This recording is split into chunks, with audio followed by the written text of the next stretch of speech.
They're here.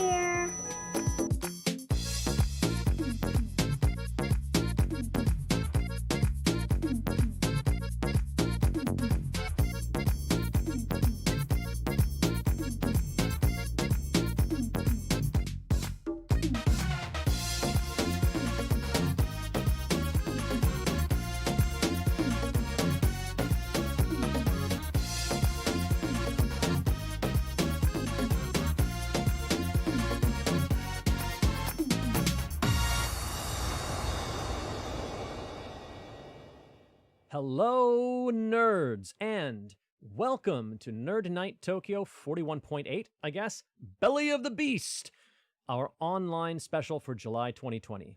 So I guess stay safe, wear a mask in public, and consume your Nerd Night on the intertubes. Nerd Night Tokyo is the local, I want to say franchise of the global Nerd Night, I want to say organization. Nerd Night is all about talks by experts in a casual setting, usually accompanied by alcoholic beverages. So go get one. Nerd Night Tokyo happens every month, bringing together three smart speakers and a curious crowd for an evening of in-depth talks on a variety of subjects. This event is normally conducted face-to-face in our regular venue Grid in the heart of Tokyo, but since March, we've moved it online, and we're going to keep it that way until it's safe to pile a bunch of people into a room again. Now, I know I just told you that Nerd Night is a monthly event, but we do traditionally take August off because of Japan's holiday season. Even though we're online, we're doing the same this year. So, we'll be back in September. We haven't quite nailed down a date yet because, well, you know what? We don't know what the situation is going to be like in September. There's still a very good chance we'll be exclusively here on the Information Superhighway, but you know what? It's too soon to tell. So, check for updates on our Facebook page, Twitter, or our website, tokyo.nerdnight.com. Nite is spelled N-I-T-E, and yes, that drives me nuts as well. Oh, wow! Here are the Nerd Night Tokyo beakers, looking fabulous as always. These are real-ass beakers, my friends, made of lab-grade glass, and you can use them for all the same things you use regular beakers for. In addition, you can use them for hot and cold drinks, although if you've been mixing any vile chemicals in them, I suggest a good wash first. My beaker is used exclusively for drinks, not noxious chemicals, unless you're one of those hippies who thinks Diet Coke is a noxious chemical. Nerd Night Tokyo is a production of and a fundraiser for the Yokohama Theater Group, or YTG, a non-profit theater company dedicated to creating challenging original works of theater as well as theater training and education. Why am I suddenly talking about this in the middle of a blurb about beakers? Well, look, if you didn't buy a ticket tonight and have since decided you want to support us, or if you want to buy one of these fantastic beakers, head over to ytg.jp and click the support button. And now, we come to our agenda for tonight. First up, Christine Hauser will be talking about Mount Fuji, Japan's highest point, and no ordinary volcano. I asked her if she needed me to send over some vinegar and baking soda for her demo, and she stopped talking to me. Second, we will show you a dynamic pre-recorded talk by Haczeyni about fatty liver disease, a frequently invisible ailment, and what we can do about it.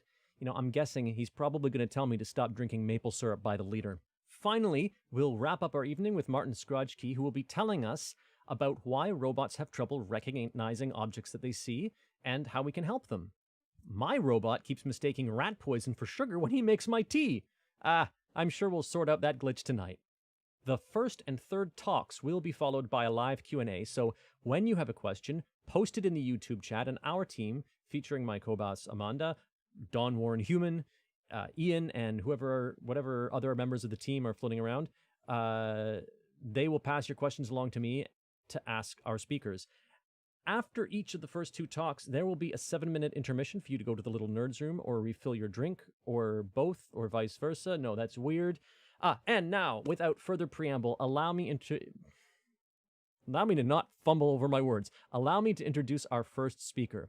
Christine is an assistant professor at Tokyo's Earth Life Science Institute. She studies how the Earth formed and evolved to its present state. She previously spoke at Nerd Night about earthquakes way back in 2017. Tonight, we're delighted to hear again from Christine on the seismic forces underlying Japan's famous volcano, Mount Fuji, or as we call it in Japan, Mr. Fuji. That's what Fuji-san means, right, guys? Anyway, you can find her on Twitter at Seismodoc, which sounds like a Spider-Man villain, but she is in The Promise. And here she is. Please give her a round of virtual applause. Christine Hauser. Hello, good evening. My name is Christine Hauser, and I'm joining you tonight from my dining table, which has become a work from home space since the end of February. And my family is joining me on the couch. They're watching me on the TV, so that's not awkward at all. And I'm really excited about this opportunity to talk about Fuji-san for you all for Nerd Night. I work on the Earth's interior, so I use seismic waves as they travel through our planet to look at features. Okay. Oh, now? Sorry, everyone. I clicked the wrong button, and Christine was talking basically to a wall, and you guys were looking at a blank screen. Yeah, so I've just asked her really nicely to start again. Sorry, Christine. Well, this is wonderful. I get a second chance here. So my name is Christine Hauser, and I'm joining you live from my dining table / work from home space. And my family is here watching from the couch. So I'm on the TV, which is not awkward at all. And I would like this opportunity to discuss Fuji-san with you all tonight. It's a beautiful feature that really dominates our landscape, and it was a great opportunity for myself to learn more and to really put in the context of the global forces that shape our planet. So I work on the Earth's interior, use seismic waves to map out features in the Earth's mantle, which reveal properties of the Earth and reveal Earth's formation and dynamics and how it's evolved over time. And I look at how water's transported through our planet, and these things all come together and with discussions of Fuji-san. So you can't really understand Fuji-san unless you understand all these forces. So it's really, really the such a magnificent expression of the forces that are acting on our planet. But then we'll go into the eruptive process. So how volcanoes like Fuji-san, or how the eruptive process isn't just singular event. There's a buildup, and so we'll go into that and what the possible future for Fuji-san could be. And I'm hoping that this will provide a foundation in case Fuji-san ever becomes active in our lifetime. This will be a foundation for understanding those forces and making decisions for your future. So with that, let's get started.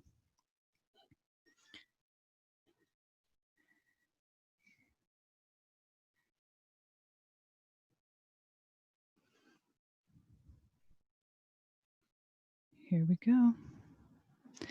Okay, so tonight's talk, Fuji-san in the forces driving Japan's most iconic volcano. It's special for a reason, and that's what we'll be going into tonight.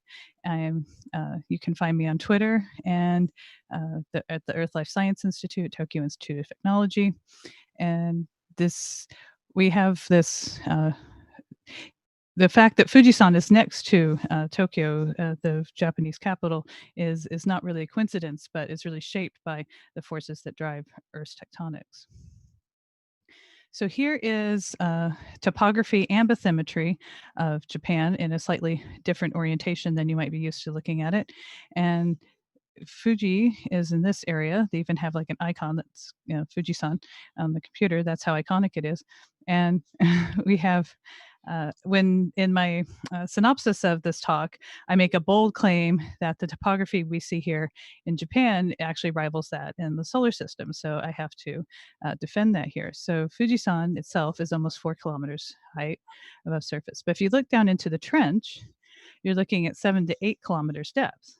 So if you take that total topography, you're looking at 11 to 12 kilometers total topography just right here offshore. So, Fuji is just the tip of the expression of these uh, tectonic forces. So if we look at topography throughout our solar system, we see that here I claim that Fuji-san complex is 11 to 12 kilometers. Everest is around 9 kilometers above sea level. If we look at Venus, the tallest mountain there, Maxwell Mons, is around 11 kilometers. The peak to peak topography on Mercury is around 10 kilometers. But of course, nothing nothing rivals Mars Olympus Mons with 22 kilometers. But this volcano takes up the whole like space, is as wide as the country of France. So it's over a massive scale. Here we have Fujisan, which is the Fujisan complex. This only happens over a few hundred kilometers. So the fact that we have such dramatic topography over such short length scales means that they have these really intense driving forces. And so I'll be going into that.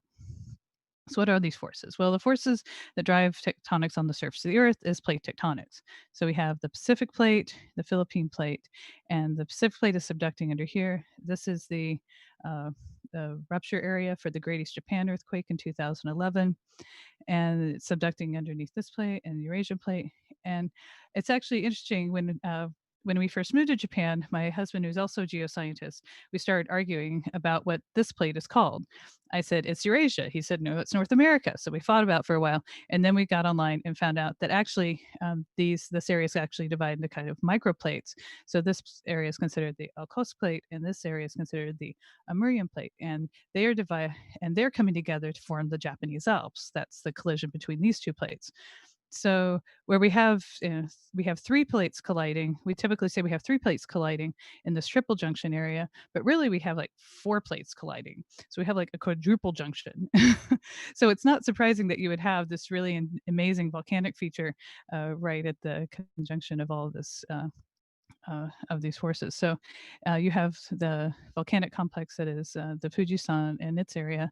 And then the Kanto plain this area is being pulled down by the subducting forces. So this creates a very large floodplain. So it's not surprising that you would have the concentration of the Japanese population here next to the dramatic geologic features. So that's why this is all kind of in the same place at the same time. So let's zoom out a little bit. Here we have a highlight of the Pacific plate. We have the East Pacific Rise. This is where the Pacific plate is created. This is a mid-ocean ridge.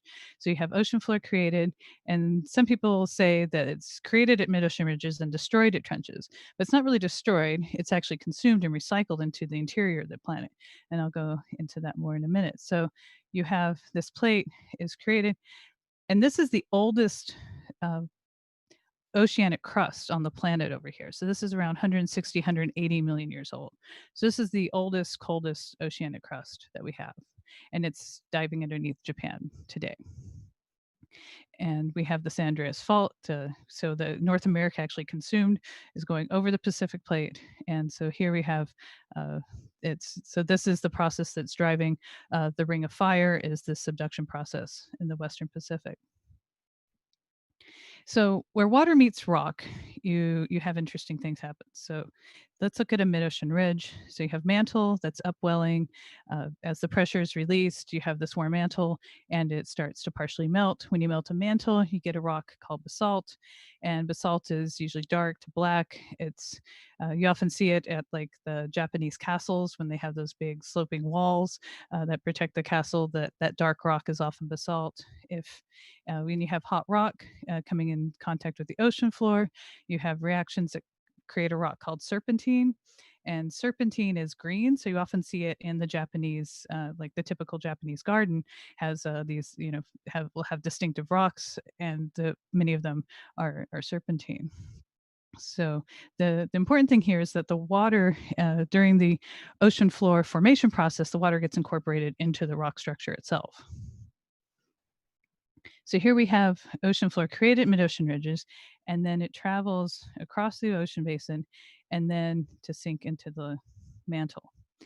And it's when this plate sinks, it's taking the oceanic crust and the top of the the top of we call it the lithosphere because it's the crust and part of the mantle that's old and cold, and it goes down and it takes that water down with it. But the water is not stable at these temperatures and pressures. It gets released and causes partial melting, and that melts more things, and so you end up with what we call a volcanic arc. Now, when you melt the mantle, you get basalt. When you melt basalt, you get something we call andesite. It's named after the Andes Mountains. So that's the typical composition for an arc volcano, but Fuji-san is actually a basaltic composition, and that's one of the things that's unique about it. I study the Earth's interior, so I have to show a cross section. We have the crust is the thin layer at the top. We have upper mantle, lower mantles where I spend most of my time. And you have your liquid metal iron outer core and your solid inner core. And just want to give perspective of the Earth's interior here.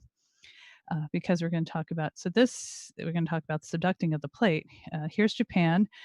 This red and blue image. The blue is fast, and the red is slow, and that's what the seismic waves tell us. And this is the kind of thing that I do. This is actually somebody else's tomography model because it's focused more on the slabs.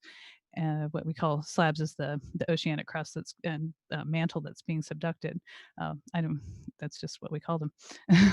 So we have you can see the earthquakes increasing in depth. So this is the slab, and you can see it very clearly, and it ponds a little bit, and then it falls all the way down to the core mantle boundary. So what's happening here at the surface is pretty dramatic, but this is actually a force, this continuous recycling that's happening. Plate tectonics has been operating pretty efficiently for over 3 billion years on our planet. So this is a pretty plate tectonics has been an amazing way for the Earth to remain a dynamic planet for a long time.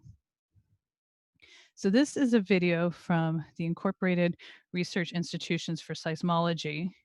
It's kind of a warehouse of seismic data that's accessible to anyone in the world, and they have a very strong education outreach program, and they have these nice videos describing a lot of things involving earthquakes, volcanoes, plate tectonics. They even have a special video about the tectonics of Japan if anyone's interested. So if you see anything and you want to know more, you can always go there. So I'm going to pause it here. So you have this oceanic plate, and it's going down, and these little dots are kind of representing the water that's bound in the rock that I was talking about earlier. It's stable in rocks here at the surface temperatures and pressures, but as it goes very deep, then it's no longer stable. So the minerals in the rock actually go through a crystalline change, and the hydrogen is no longer stable, so it leaves the rock and enters the mantle above. Well, hydrogen decreases the melting temperature, so you end up with partial melting of this mantle above. And then that melt rises closer to the surface. So sometimes people will say that the crust goes down and gets melted, but it's not really the crust that's melting, it's the release of water into the overlying mantle that's causing the melting and the subsequent volcanism. And this is important to understand because this is the process that's been driving our planet for, as I said, billions of years. So you have the fact that oceanic crust created at mid-ocean ridges, incorporates water, and then tries to take it to depth, but it's not stable. It comes out and provides a driving force for this melting process. And this has happened continuously for a long time. So this is how it all comes together underneath Fuji-san. So let's go into, let's start here. So that melt rises and gathers in what's called a lower crustal magma chamber, and then is connected to an upper crustal magma chamber. And the types of seismicity you get from the magmas here is a little bit different than the upper magma chamber. So they're going to cut away here towards the top, and I'm going to scooch along a bit. So basically you have as magma is coming into the upper magma chamber, you have breaks in the rock above. You have a collection of gases. A volcano has a lot of groundwater, and you start getting more seismic activity. So volcanoes have a lot of instrumentation on them. They have seismometers, they have tilt meters, which measure ground movement. They have GPS, which measures ground movement or inflation. They have a lot of instruments to record the gases, to record the electrical conductivity. You name it, they're monitoring it to see if there's any changes. So then eventually what happens is you start to break apart some of this crusty bits that have been holding pressure using the magma chamber. and the gases start to be released. And so really the explosiveness of the volcano is determined by uh, how the gases and the water release. Like Mount St. Helens exploded out the side because there's an earthquake which caused a landslide, which caused a rapid depressurization, and so all these trapped gases turn into ash. So let's go a little bit here. So as the magma gets closer to the surface, you get more seismicity, and actually a different type of seismicity. So you get these mud flows. If you're heating the groundwater, sometimes that's a problem. It's expected at Mount Rainier. Even if it didn't erupt, you could get these mud flows, and then eventually you get an eruption. So if we look at the history of Fuji-san itself, it started around 400 or 500 years ago in the mid-Pleistocene with a couple of volcanoes, Ashitaka and Komitake. Then you have, after quite a bit later, around 25,000 years ago, the development of what's called Old Fuji, and it sort of was taking over this Komitake volcano, and Ashitaka is still there, sitting to the east of Fuji-san today. And then around 10,000 years ago, you have the development of Fuji-san as we know it, and that's actually not that long ago when you think about it. So you have this this feature that dominates the landscape, and it's really quite young, which means it must be quite active. And so although like this volcanic center has been stable for maybe a couple million years, the shape, the morphology of the volcanoes is changing over time. So let's talk about the eruptive history. So here's a view of Fuji-san from above. There's the main crater, but the last eruption actually happened in the Hoei crater. And that was actually, if you look at how Fuji-san sort of overtook this Komitake, the Hoei crater is where Komitake used to be, as far as I can understand from the images I've looked at.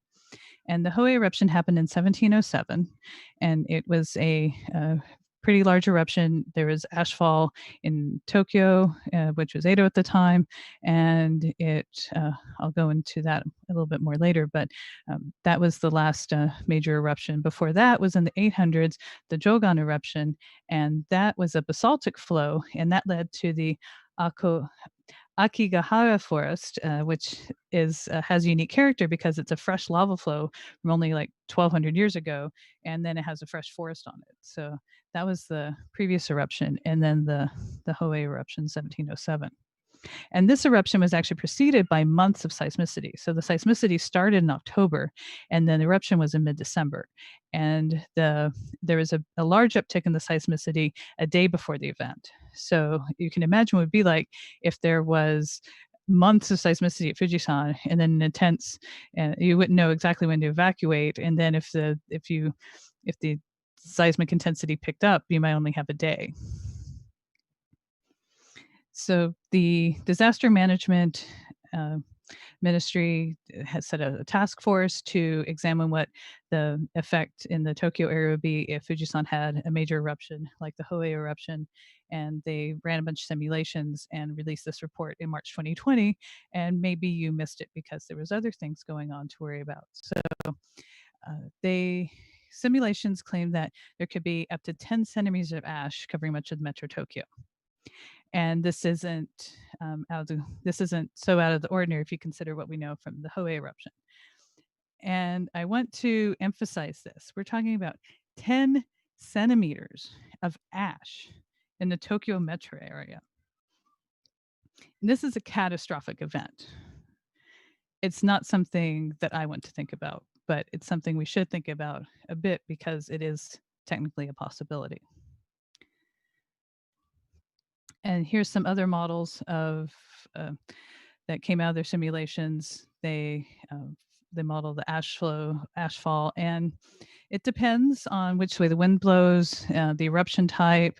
So here's a simulation which has most of the ash going to the west and staying near Fuji-san, and here's the one that's similar to what I showed in the previous graphic, where you have a lot of ash going towards Tokyo.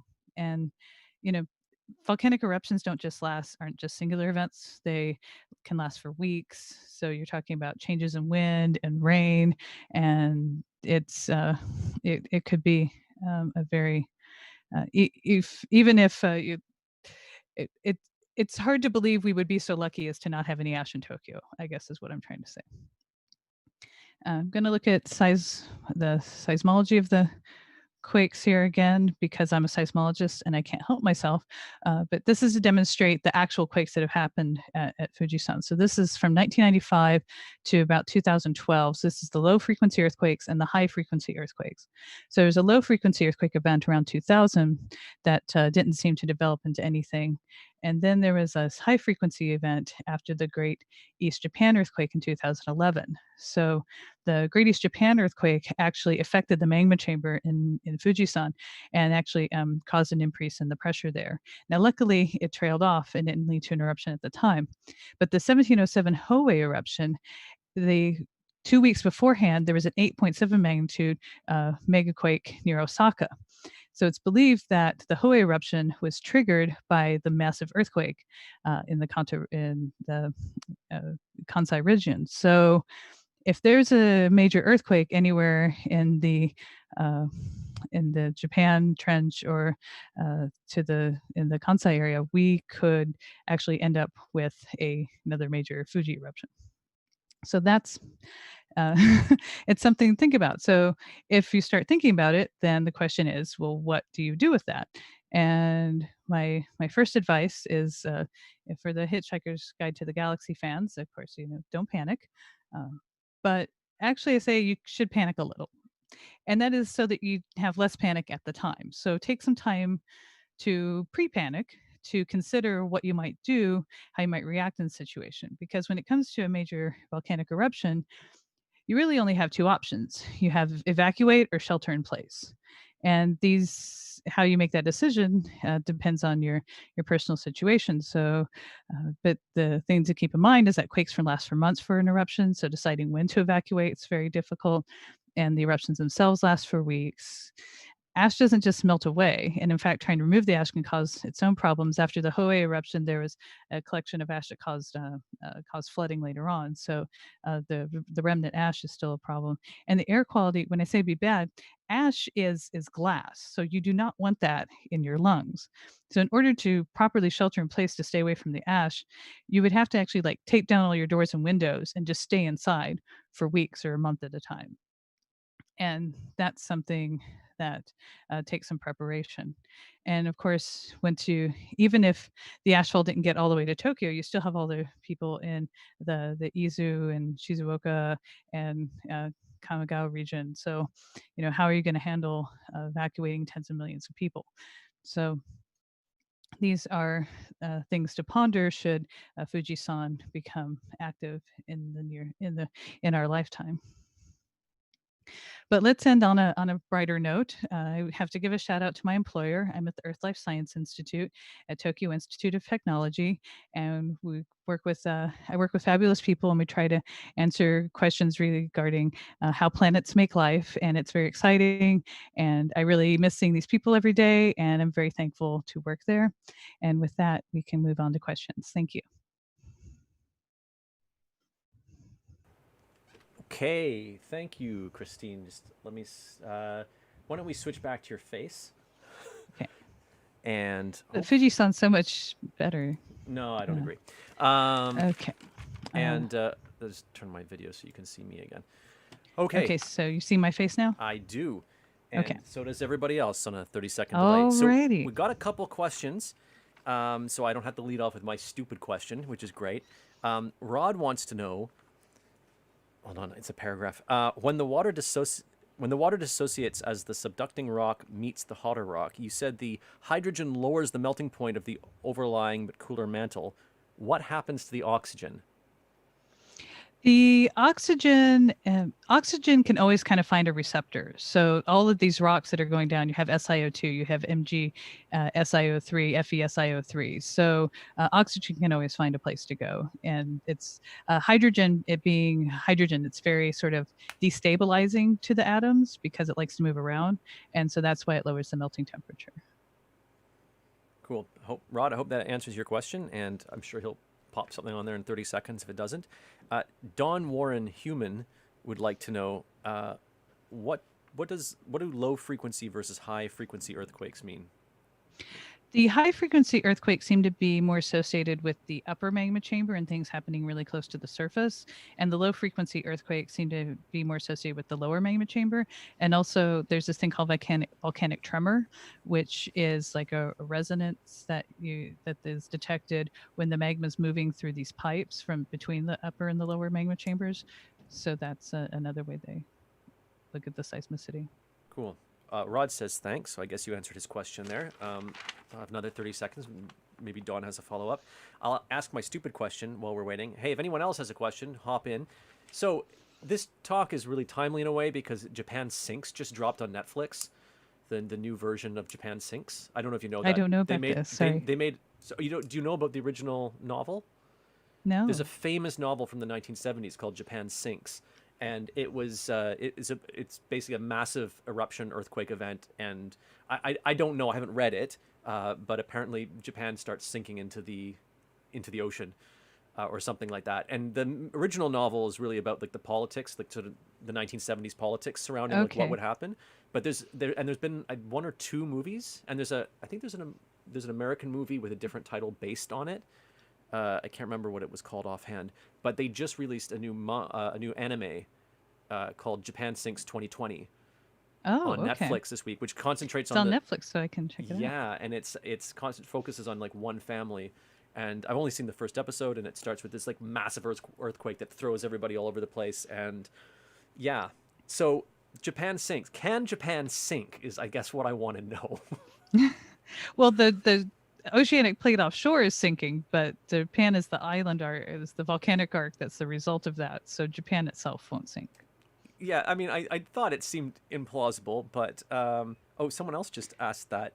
So sorry, this happened. I swear, I was already asking my question, but someone asked what are your thoughts on that as a scientist? But anyway, we know you haven't seen it. You haven't seen it yet. Well, when I was growing up in America, people, and I said I wanted to become a geologist, geophysicist, seismologist, and they would say, "Oh," I was like, "I want to go, study in California," and they said, "Oh no, California's going to fall into the ocean," and I was like, "No, don't you understand? It's a strike-slip boundary. It slides. It doesn't fall one way or the other. I could just be transported north very slowly." So sorry, whoever's running the Tokyo Nerd Night thing tonight, which I'm assuming is Amanda, could be Ian, probably Amanda. Anyway, whoever that person wants to know, how deep in the subduction zone does the plate go before it's consumed? Well, it depends on what you want to call the subduction zone. So you have the zone of seismicity, and that goes down to about 700 kilometers. So I don't know if people remember the earthquake that happened at the end of May in 2015 that rocked Tokyo, because it actually shut down the trains. But it happened around 700 kilometers depth in the Izubone Trench.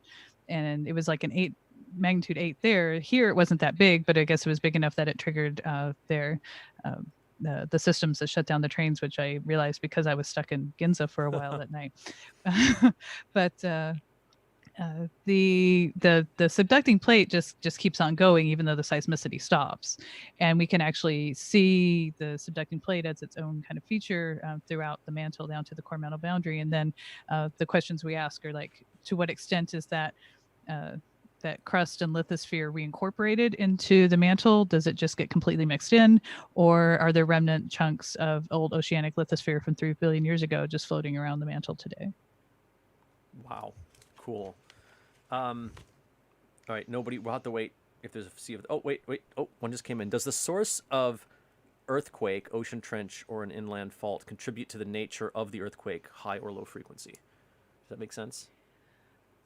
Well, when I talk about high or low frequency, this is a volcanic earthquake phenomena. A typical earthquake ruptures and it excites pretty much most frequencies from 1 hertz down to, I study more of the low frequency, so I usually think in terms of wavelengths and periods. Like I'm looking at like 20-second period quakes, and then large quakes excite the normal modes of the Earth. So the normal modes are the resonant frequencies, where you have the whole planet that's just kind of undulating slowly on the periods of hours and days. So when a big earthquake happens, it rings at pretty much all frequencies. I see. Rod wants to know, He knows you're focused on Japan, but what's the latest understanding on the hotspot of Hawaii and how deep the plume reaches? Well, that's one of the fundamental questions that we work with, trying to figure out if the plume under Hawaii is really sourced at the core mantle boundary and how you could tell that. The problem is that so the geochemical evidence suggests that there might be influences from the core mantle boundary on the geochemistry of the Hawaiian lavas. So that indicates that they're sourced very deep. Then when you try to image it with seismology, you can put seismometers sort of around Hawaii itself and image down to about 700 or 800 kilometers pretty well. But then beyond that, you would need to like just cover the whole oceans with seismometers to keep looking deeper and deeper. So what I do is I look at like a global scale, but my models can only resolve down to a few hundred kilometers. And most plumes we think are maybe like 50 kilometers wide when they're in the lower mantle. So it's actually an ongoing area of research of whether or not it's a resolution issue or if we think there are studies that indicate that they can see what you see like a low velocity anomaly all the way from the surface continuously down to the core mantle boundary in some regions. And that's and then the question is that is that a temperature effect? Is there a composition effect? And these are the things that we try to understand. But we are pretty confident that Hawaii has a deep source and it's been stable for at least a couple hundred million years. Some people say the evidence suggests that it's been stable for most of plate tectonic history. Wow. Don wants to ask kind of a semi follow-up. He wants to know, are high-frequency earthquakes more worrisome than low-frequency quakes? I guess from what I read from the Hohe eruption is that there was a lot of these higher frequency quakes closer to the crater, and it just kept kind of increasing more and more and more as you got closer to the event. And then the day before the event, they picked up considerably, and then the eruption happened. So it seems they're kind of representing the pressurization of the upper magma chamber. So I think the high frequency earthquakes are definitely probably the most indicative of an imminent eruption. I think the low frequency earthquakes indicate more of magma movement, which could then lead to an eruption. I see. Okay. So, I lost my train of thought. I'm juggling a few balls here. You've got a few hats on. That's all right. Right. Nothing else has popped up in there. That makes sense to me. What then? So basically, what I seem to be gathering, and tell me if I'm incorrect, is that volcanoes, well, not, you can't predict them like the weather. They give a little more warning than just the regular earthquakes that we get. Right. Earthquakes, as far as we know, give absolutely no warning at all. So in that respect, volcanoes give us something. We learned a lot from Mount Pinatubo. St. Helens actually had to pick up when it erupted, but then of course it had this catastrophic sideways eruption, which was rather unexpected. Pinatubo was more of like your classic stratovolcano eruption. There's a really great documentary about it when the scientists are leaving and it's just black darkness around them, and they talk about the frog in the boiling water, how they, like how could they have been so focused on reading the seismic recordings and not looking outside and realizing they should have gotten out of there long before they did. And that they were lucky to be alive. So, wow. Yeah. So, right. So that I think what I'm also gathering from what you said is that the thing we have to worry about the most, being as far as we are. I mean, we being in the Kanto region, we have to mostly worry about the ash. Correct. So the lava flow is going to be mostly contained to the edifice of Fuji itself, right? And maybe a little bit in the environment. So it's the ash flow, the ashfall that's going to get us. So I was correct in my argument with someone the other day when I said there wouldn't be giant pieces of pumice falling out of the sky in Yokohama. I would say that's correct. Okay. Yes. I mean, I guess nothing's technically impossible, but yeah, it seems. Let's hope that's correct, because if there's pumice falling, I don't know if there's hope for any of us. Yeah. By the way, I looked at your map. I'm in the 30 centimeter zone for ash. So yippee. As I'm broadcasting from Yokohama here. Okay. So okay. we're about to wrap up. Can I ask you the kind of question that, sorry, I as a occasional science fiction creator want to know. So Sure. so what would happen? Okay, so how would I phrase this? What would happen without plate tectonics? And I don't mean like they never happened, but like for some reason they stopped. I mean, You can look at Mars. You can look at Venus. You can look at Mercury. You can look at the moons of Jupiter and well, and Saturn. but how That's long? what we that no, that's serious. Like that's what we look at. We try to understand why the terrestrial planets and the moons are so different from each other and the different types of tectonics that are possible. Because if you're going to detect, as I said, we at my institute we're interested in how planets make life, and plate tectonics is very unique in our solar system. So with all these other, we're finding lots of exoplanets and we're trying to make measurements of their atmospheres to learn something about what their interiors might be like. And the dynamics of a planet can vary wildly. So we feel that, that we don't feel that. What we observe is that the Earth has plate tectonics and has remained tectonically active for billions of years, whereas Mars is much smaller than Earth, right? It's only 10% of the mass of the Earth, so it's quite small. So it cooled off very quickly. It was never able to get something like plate tectonics going, and even if it did, it was very sluggish form. Venus might have some form of plate tectonics, intermittent tectonics. It had a resurfacing event around 700 million years ago, and it has features, but it's nothing like the plate tectonics we observe on Earth. So of course it has a very different atmosphere and everything too. So we really are trying to explore the possibilities of what planetary dynamics can be. And I try to be sort of agnostic and not say, oh, it has to be plate tectonics to have water or life. But I say it has to be an active planet. It has to be dynamic. And there's many different ways a planet can be dynamic. And if you want to discuss those at another time. That'll be your next talk. Here we go. The science fiction of dynamic planets. So right. I think I'm not seeing any other questions in the feed, and I don't want to keep asking science fiction questions that annoy everybody else. So I think, I don't, because this is the problem, is I don't have the schedule in front of me because I'm an idiot and I didn't pull it up on the screen and I can't grab it without putting a mouse over your face, which everybody will see. So I think what I will do is I'll thank you so much for that. That was amazing. After seeing your slides when we did our rehearsal earlier in the week, I've been really excited about this talk, and it definitely lived up to the hype for me. So thank you so much. Thank you very much. And so if everybody who's watching on, wait a second. Oh, okay. So I'm just going to slip this last question in that Dawn asked. Oh, okay. The effect of the moon on plate tectonics? ?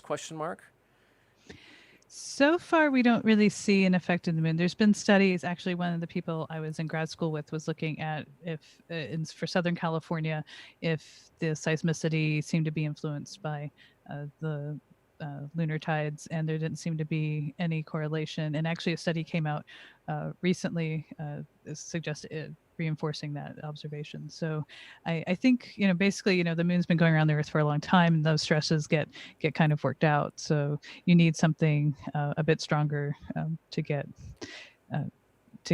seismicity going. Yeah, Dawn was. But one thing is that, like, plate tectonics means that most of the plates they don't deform in the interior. They only have activity on their boundaries, so the plate boundaries.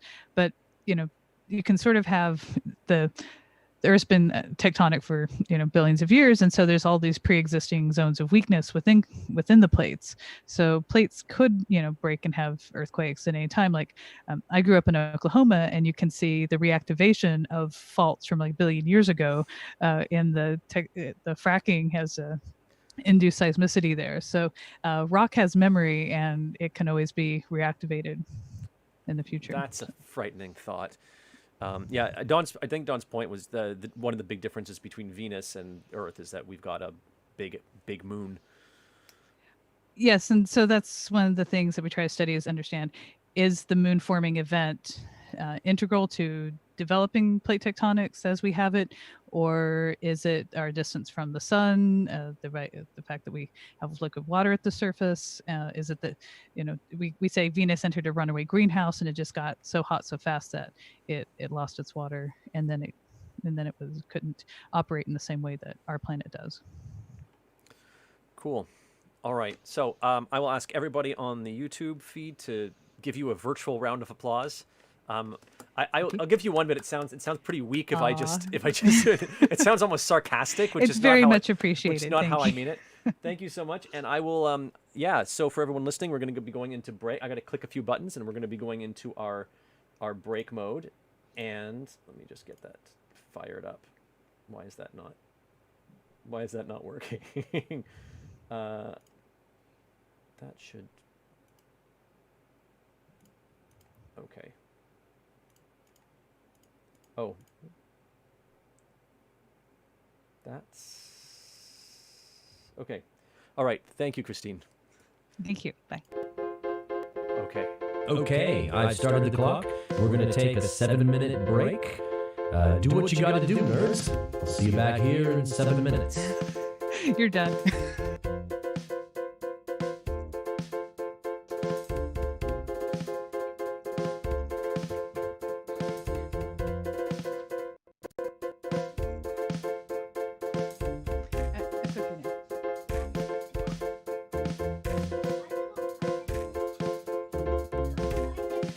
If you turn on the sound, can you hear us?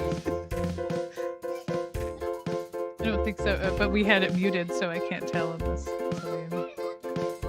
Yeah, the kids had the giggles because we told them to be quiet, and so John had to take them out of the room.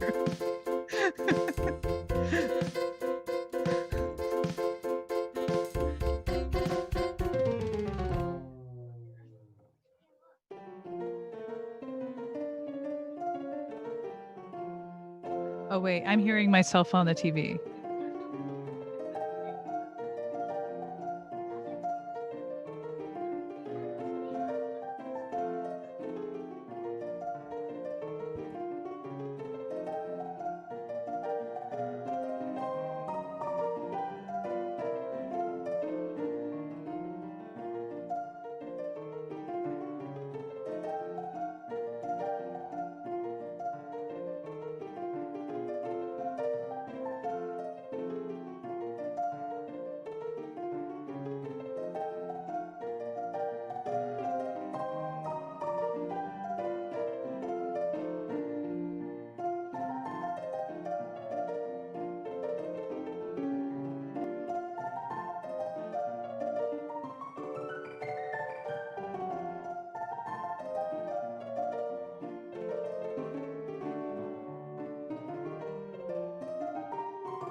Hey, hey, hey. This is your friendly neighborhood Nerd Night co-boss, Andrew. This is your 2-minute warning. That's what I'm doing. It's your 2-minute warning. So if you haven't got your drink already, now's the time. Run and get it. Be back in your seat, and we're going to start again in 2 minutes.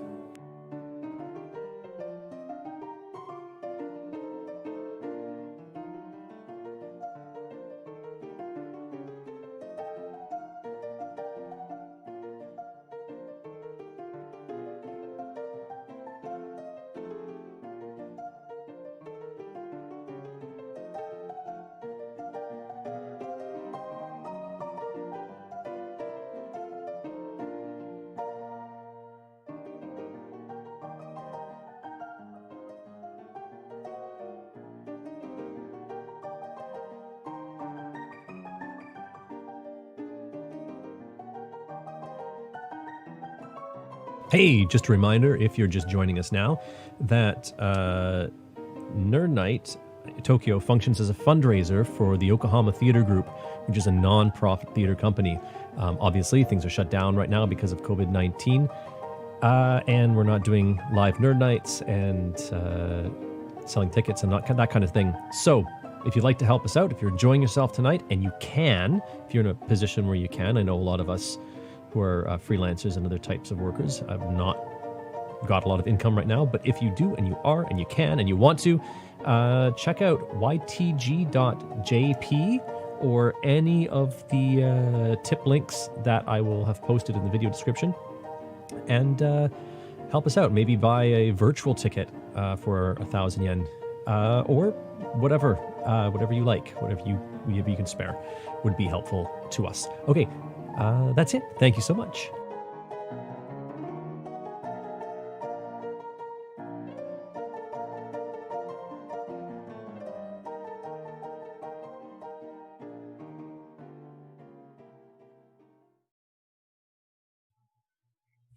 Welcome back from the break.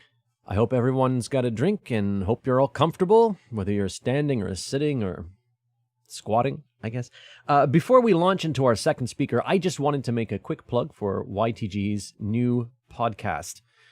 It's called Miss Charlotte's Finishing School for Wayward Readers, and in it, a group of us discuss a piece of Victorian literature several chapters at a time while competing for points.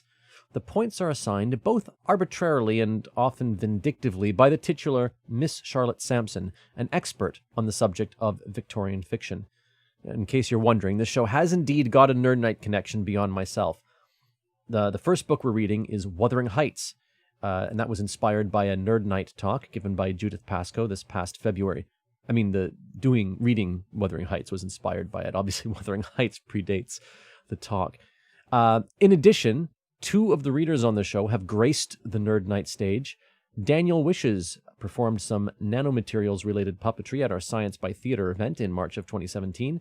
And then PhD student, now Dr. Emmy Doe, has given a talk on the sharing economy for us. In any case, give us a listen, either by going to the address on the screen or by searching Wayward Readers in your podcasting app. And now, on with the show. Faro, our next speaker, is from Turkey by way of Australia, Germany, and Belgium. He's currently a researcher at the University of Tokyo, specializing in energy metabolism dysregulation. His favorite fuel is Mediterranean food, and his favorite sports are whatever Turkey and Australia are good at. Hurrah! This is a rerun of Faro's talk from October 2019, featuring more than you ever wanted to know about the liver. Here we go. Big virtual applause for virtual Faro. Yay! So I'm the non-cosmic guy tonight. Hello everyone, my name is Faro. And my talk is not gonna be nearly sexy as yours. I'm not gonna talk about some sexy French dishes, if you came here for this. I will talk about probably something more slightly important for all of us. So before I jump into more nerdy stuff, it's gonna be a bit like a TED Talk. I will a little bit talk about myself, and then I will go to nerdy stuff. So as some of us remember, the whole world was going crazy about the first cloned mammal Dolly. I was at, I think, middle school. In 1996, she was born in Scotland, and it was announced to the world in 1997. It was also the time the Human Genome Project was going on, so the whole world was going crazy about genetics. So as a young, Dr. Wilmot, the principal investigator from this study, Dolly, later on an interview, he said on Dolly's name, Dolly is derived from a mammary gland cell, and we couldn't think of a more impressive pair of glands than Dolly Parton's. So she was a country music singer, so they gave the name Dolly. I was also quite impressed by Dolly, the sheep. So I decided to study genetics engineering, and 10 years later, as a young university student, I participated in Turkey's first cloned mammal project. I was literally in the delivery room, and her name was Zarife. She wasn't a sexy singer, but she was cute. So, you know, keep doing science. I moved to Germany, Heidelberg, doing my master's degree. And my master's thesis was on now stem cells. It's like, whoa, another future, you know, if we can program them, we can achieve anything. So my thesis was on characterization of adipogenic differentiation of stem cells. So basically what is that? Differentiation of stem cells into fat cells, adipogenic differentiation. So for doing that, I learned and studied a lot about stem cells, but I also learned a lot about fat cells, adipocytes. And I started looking for a PhD degree. I got rejected like 50 times, only Netherlands like 10 times. I don't know if there's a Dutch guy. But finally, I got some PhD, and it was like science fiction, you know? We believe stem cells differentiate into fat cells terminally. But no, there's still some open doors that you can reprogram them for de-differentiation into the stem cells. I'm like, wow. And what was more impressive than this was that the PhD was in Rome. So I'm like, oh my God, you know, Italian food, ladies, life is perfect. But exactly those times that I signed the contract, I received an email from Professor Jeffrey Charles Farrell. I'm like, who is this guy from Buckingham or something? Very brief email. He said, would you be interested in doing a PhD in my lab? And I'm like, hell yeah, you know, it's Australia. You know, the sunshine, the coast, Barbie. I'm like, oh my God, I'm going to Australia. But wait a minute, there's a little problem. So when I Googled this Jeffrey guy, this came out. He's a senior staff hepatologist at the Canberra Hospital. He's a professor of hepatic medicine at the Australian National University. He's a chief editor in a very clinical journal. On NCBI, all the medical articles are on like chronic hepatitis C, hepatocellular carcinoma, drug-induced liver injury. I'm like, how do I fit in this picture? I asked him, I sent him an email, and he wrote me a brief email again. He said, I need someone who knows fat cell metabolism. I'm like, all right, you know, whatever. So I jump into the plane, and I went to Australia. Literally, in less than a month, I found myself in Australia. So more nerdy stuff. All right. So apparently, first modern human appeared like I can't remember, some age like 200,000 years ago. Even some recent findings actually point even 300,000 years ago. It could be a nice nerd night talk. And archaeological findings show that the first farmers actually existed like 5 to 10,000 years ago. So for around 200,000 years, human activity was confined to hunters and gatherers. It's like fruit picking, nuts picking, you know, hunting. How did we survive this period? By adipose tissue. This is the most dynamic tissue that you have in your body. When there is food, when there is calorie, tori karage, you know, it expands and it stores energy. And then when there is, you know, it's winter, there's a typhoon coming, I don't know, there's no food. So you use up that energy and it shrinks. It expands, it shrinks. It expands, it shrinks naturally. But there's a problem with adipose tissue. it's not aware of the Industrial Revolution. So our lifestyle is entirely different now. We have like cold chain transportation, better logistics, cheaper food, calorie-rich food. But adipose tissue doesn't know that. So our lifestyle has changed, but our body hasn't. And our biggest helper now is turning against us. And as a result, 1/3 of the population in Australia have obesity. Over 2/3 of the population is overweight and obese. And this is probably similar in your country, in your country, in your country, pretty much like this in most parts of the world. So what is this obesity and what's this adipose tissue? Very briefly. So adipose tissue is a connective tissue that that does energy storage. It's a thermal insulator, it's a mechanical support, and but what we don't know about it is that it's actually the largest endocrine organ in the body, and it produces heaps of hormones and factors that are important for energy homeostasis, our behaviors, lipid metabolism, sex determination, insulin, bone metabolism, inflammatory reactions, defense mechanism. And in obesity, you have excessive adiposity with unhealthy phenotype of the tissue, like dysfunctional adipose tissue. So excessive adiposity with dysfunctional tissue itself.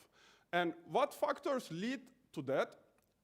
It's a very multifactorial problem, disease. There are some polymorphism mutations that lead to genetic predisposition to obesity.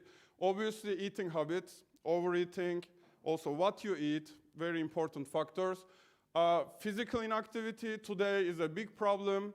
Like a few thousand years ago, we were fighting with mammoths, but now we just sit down and just use laptop, So calorie intake versus calorie expenditure, there's an imbalance here.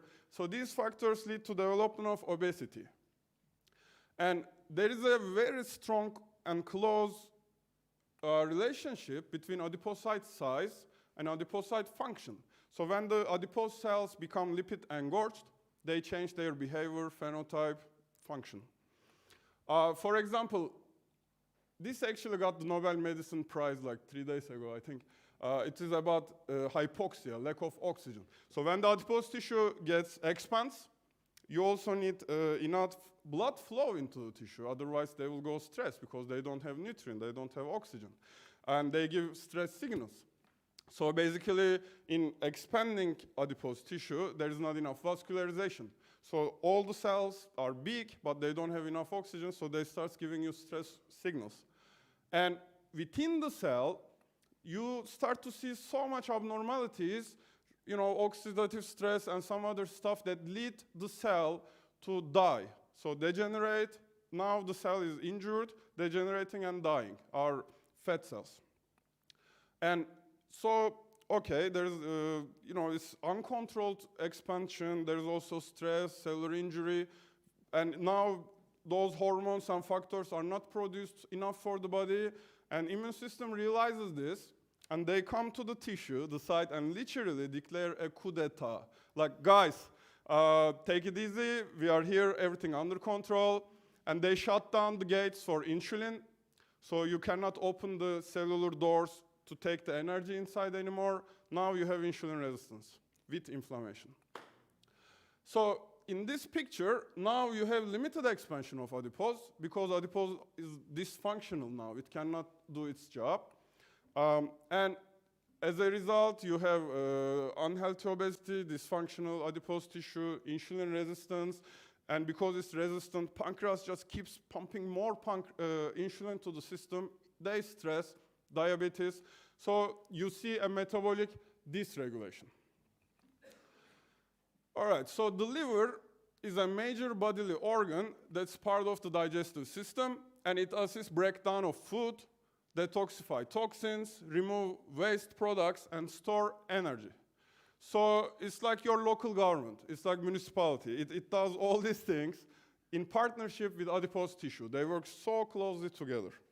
And non-alcoholic fatty liver disease is the hepatic manifestation of metabolic dysregulation.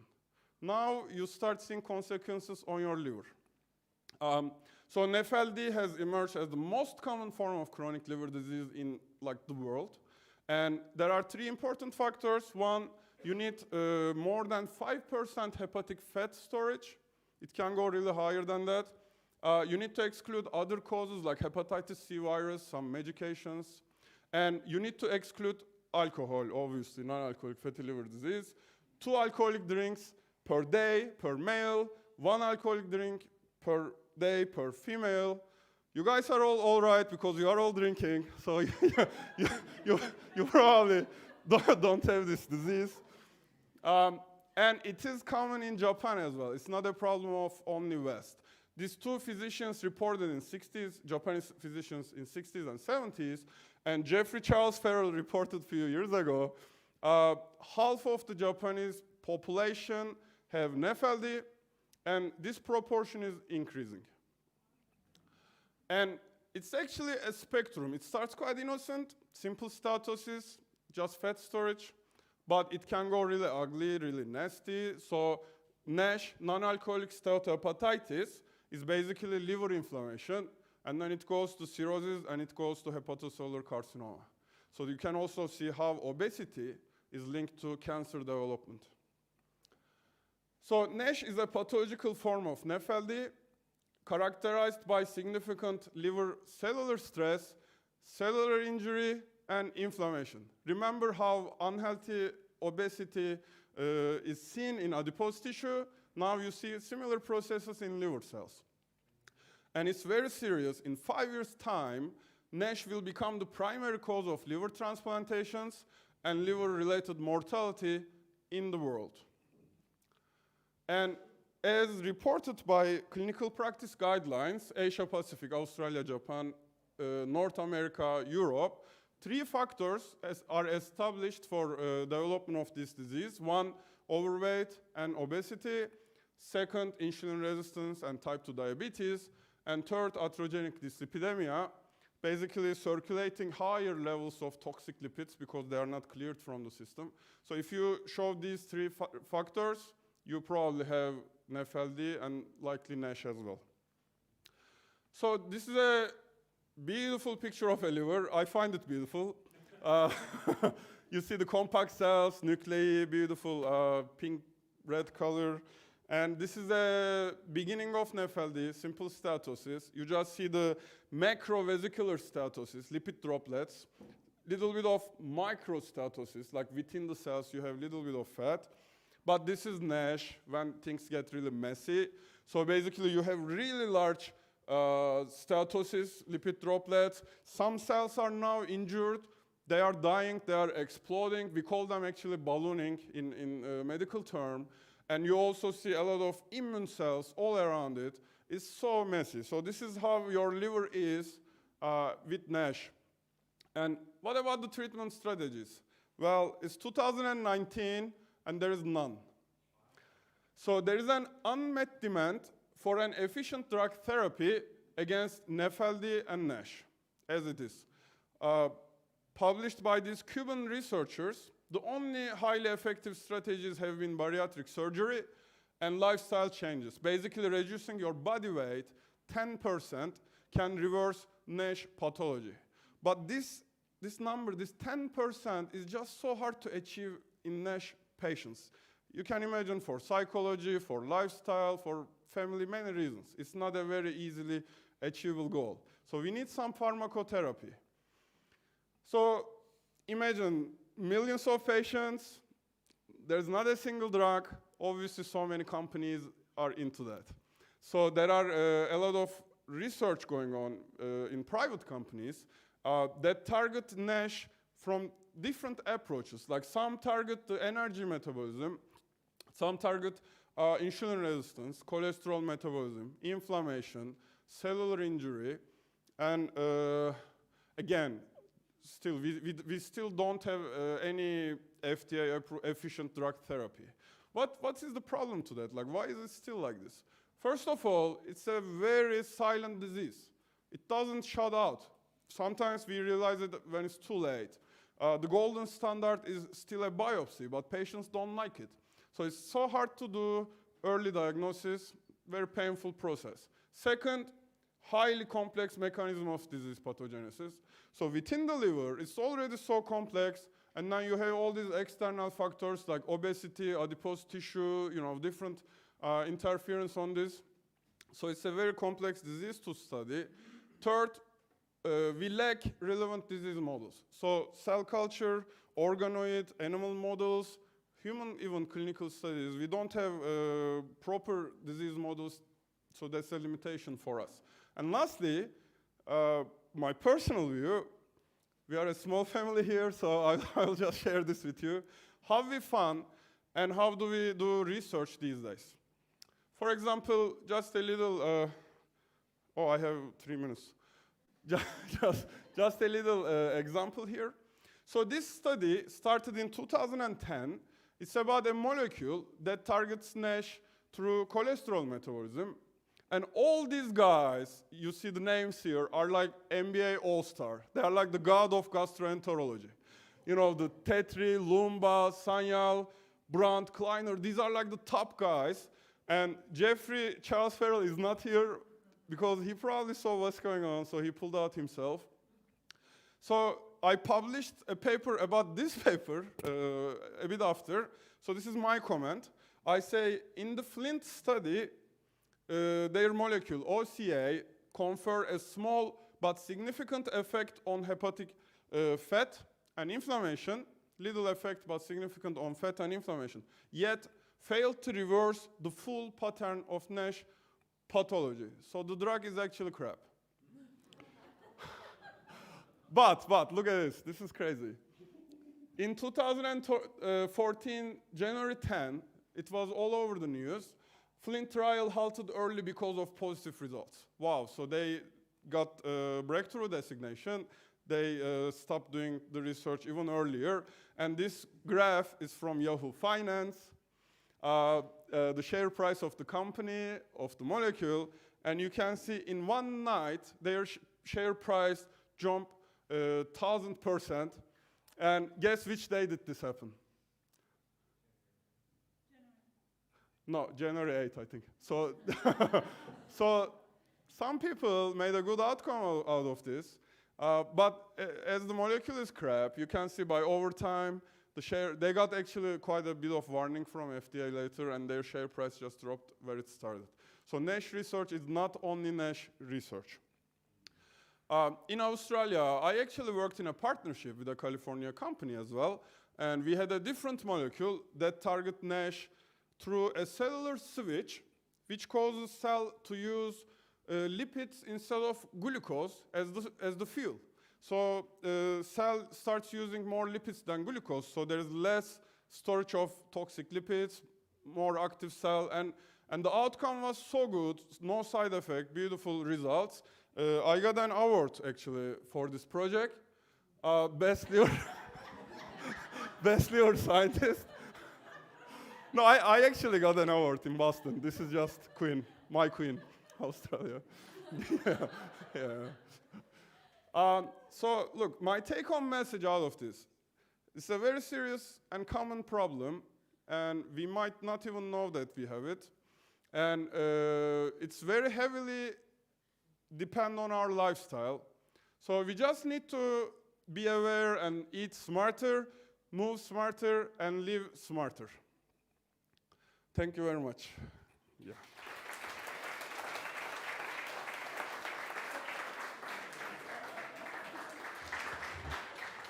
Question time. Same request as during the first talk. I see Jens back there with a question. Hi, so this is sort of a question, but sort of a comment, that you said you guys are drinking, so you're okay.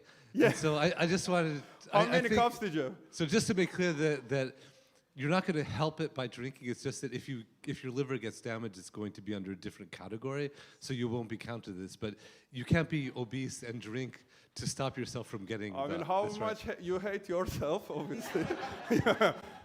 There's also another disease called ASH, alcoholic steatohepatitis. There are some publications, reporting moderate amount of alcohol consumption is actually good for you. And I actually worked on this myself as well. But Chotto. I mean, the balance is just hard to predict. Yeah. So you're saying there's a chance. Yeah. Gamble is coming to Japan, so you can try on yourself. Okay, still on the risers. Hello. I hope I'm pronouncing this properly. One of the slides that you were jumping through said that it can cause adipose, is that right? Adipose inflammation? Yeah. But you didn't say what causes it. So what would cause adipose inflammation? It's like way back. I had to literally take a note on it on my phone to remember this. There, yes. Yeah. So when you have expansion, not enough blood flow going into the tissue. Yeah. Calorie imbalance, basically. Calorie intake versus calorie expenditure imbalanced. So you are on the positive side all the time, and adipose tissue just works so hard to clear the circulating fat, fatty acids and glucose from your circulation, because we don't like it. It's like too much glucose in your blood basically caramelizes your proteins. So you I mean, if you are a vampire, but you need to you need to keep the circulating energy lower levels, and adipose tissue is like the first guardian doing that, and it stresses so much to do that. Eventually, they start dying, like these little red cells. I don't know if you can see, and when they die, they spread toxic ingredients around, like content. So immune cells go there and take control. Yeah. So your take-home message there, one of the points was eat smarter. Do you have any recommendations for what you might mean by eat smarter? Specifically, would something like an avocado burger be considered smart eating? I didn't choose double patties though. Look, there is so much speculation about this. Everybody on TV, on YouTube, newspaper, they just keep talking about it. Everyone is an expert. Some people said you need to eat little portions frequently. No, not good. Every time you put something in your mouth, you actually stimulate the insulin mechanism. So every time you put something little in your mouth, it changes the pH. Insulin, pancreas keeps working whole day without any break. So it's actually really good to have breaks, like 6-hour, 8-hour breaks within something you put in your mouth. And another thing, be less on starch consumption. In Japan, we love ramen, rice, noodle, everything, but it should be really a lot of vegetables, especially not so cool ones. We can also, and you should consume them with proteins and whatever, regardless. Look, sugar is poison. The industry, beautiful cheesecake here, it's not good. So reward yourself, do it from time to time, but in your daily life, cook your meals with a lot of vegetables, little bit of protein, make a saute with lots of vegetables, 200-gram chicken breast, I don't know. But be easy on starch consumption. Basically, that's like the biggest problem for today. So when I say eat smarter, basically maybe two things. Give big breaks within your meals. Skip lunch sometimes if you can do it. Give yourself some time to renew yourself. And second, be easy on starch consumption. A lot of vegetables, fruits are all right, and protein. But yeah, again, like not too much bread and noodle. I think we need like a Nerd Night recipe club or something. I could cook workshop. Hi, thanks for the great talk. I'm a biochemical nerd, and it's just I'm just huge on lipidology. So it was very fascinating to listen to your lecture. My question was following his question about the diet, how we can modify it. Are you big on the sugar reduction of sugar intake versus saturated fat? So there are a lot of explanations out there. I mean, recently they just published a paper that's saying saturated fat intake does not really cause like cardiac disease or something like that. And what's your take on that? I mean, obviously, like, you know, taking up like a lot of glucose is gonna shoot up the IGF, and then like, that's gonna link to the inflammation. So I wanted to hear your thoughts on this. So I thought I was gonna go over 20 minutes, so I didn't include this. One other thing, also what you eat, again, very important. So you have the fat storage, you have cellular stress, injury, goes to inflammation, it's the disease. But we actually see some livers directly goes from normal liver to NASH, skipping simple steatosis. And what we found, I actually wrote a book chapter about this, your point. Some fatty acids are very toxic. For example, key points for fatty acid toxicity. So lipotoxicity is also a thing. Saturated fats are more toxic than unsaturated fats. Monounsaturated fats actually protect your liver. I don't know if you can see what is monounsaturated fat in your product you buy, you know, in the table. There are more to this, but basically, to her point, there is also something called lipotoxicity.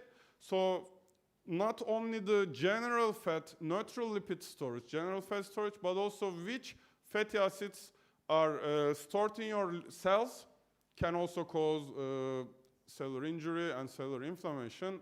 This is very new. This is like just a few years thing. We published quite a bit of paper about this actually, and this is almost accepted by the entire medical field now. And that's why the molecule I worked on, when the cells switch to use more lipids than glucose for the fuel, they use obviously these toxic fatty acids as well. So the cellular storage of toxic acids also go down. So you have those beautiful effects of the molecule. Yeah. Ask some funny question. So I don't have any background in medicine or things like this, so this might be a kind of stupid question. I assume that when you're talking about the adipose tissues, you're talking about the adipose tissues in the liver, or more generally in the body? The entire, like we have many compartments, you know. Okay. Yeah. So if that's the case, I have several, yes. Yeah. Good. If that's the case, if the issue is that there's too much and they're ballooning, then why doesn't something as simple as like having it sucked out through liposuction fix the problem? So bariatric surgery actually is a protective mechanism. So it has some positive impact on your metabolic dysregulation. But the problem is it's not permanent. So those patients, if they have liposuction or some other things, they just come back a bit time, you know, a bit of time later. So maybe some aesthetic improvement, but metabolism-wise, not so strong. Bariatric surgery is a bit different than liposuction, so that can be an answer, but it's quite a risky operation, so we don't really suggest that. We suggest them to go change your lifestyle, you know, lose 10% weight, but it's just so hard. That's why there are so many companies just keep working on to be the first one to introduce the world the first pharmacotherapy. Yeah. But it's very closely related to, again, like adipose tissue, metabolic, energy metabolism, liver health, all cardiovascular disease. Like, this is a whole big picture, actually. I just show you a little part of it today. Yeah. Okay, and the last question for this session, despite the very insistent man in the front row, is going to go here. Thank you so much. Just for the record, I thought your talk was very sexy. You are a sapiosexual. Yeah, at some point in the amazing public school education that I received in America, I think I was told that you were born with a finite number of fat cells, and that those cells expanded or contracted kind of over the course of your life. So, first of all, is that true? And if it is or it isn't, is that in some way linked to the ability to treat the diseases that you were discussing today? Yeah, all right. So you are from United States of America. Your medical association accepted obesity as a disease only like 3-4 years ago. And American Association is so strong on other associations, they were also hesitant about taking it so serious. And that actually delayed us, funds going into this research. Anyway, so nothing personal. I like you. So it is not as it is, but I will tell you something else. So when you are born, you are born with brown adipose tissue. So the brown color comes from two reasons. One, there is crazy blood flow in those adipose tissues, and there is so many mitochondria in those adipose tissues. So they are actually very active.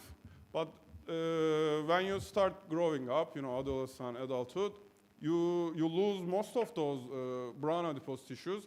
The only brown adipose tissue is left like behind your neck to produce heat. So they produce heat. So that keeps this part like within the body temperature. But yeah, with time, you drop most of those adipose cells. There are genetic predispositions that lead to obesity. So there are obviously factors that affect when you eat the food, which adipose compartment is it gonna go, pear shape, apple shape, or, there are different genetic mechanisms obviously affecting on this. But I would say certainly it's more on the lifestyle side, definitely. I think that wraps it up. Let's give Faro a big hand.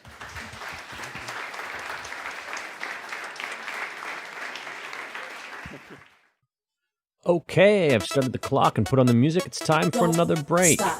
See you in 7 minutes.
don't stop.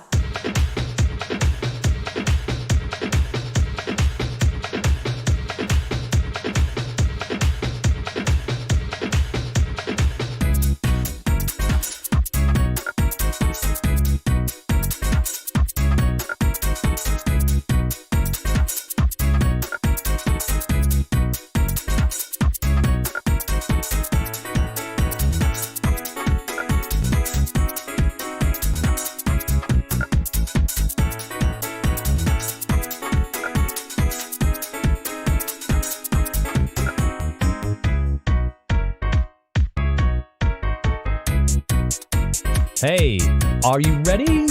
Because you've got just 2 minutes to get back in your seat, catch the last talk of the evening. Get that drink, take that pee. 2 minutes.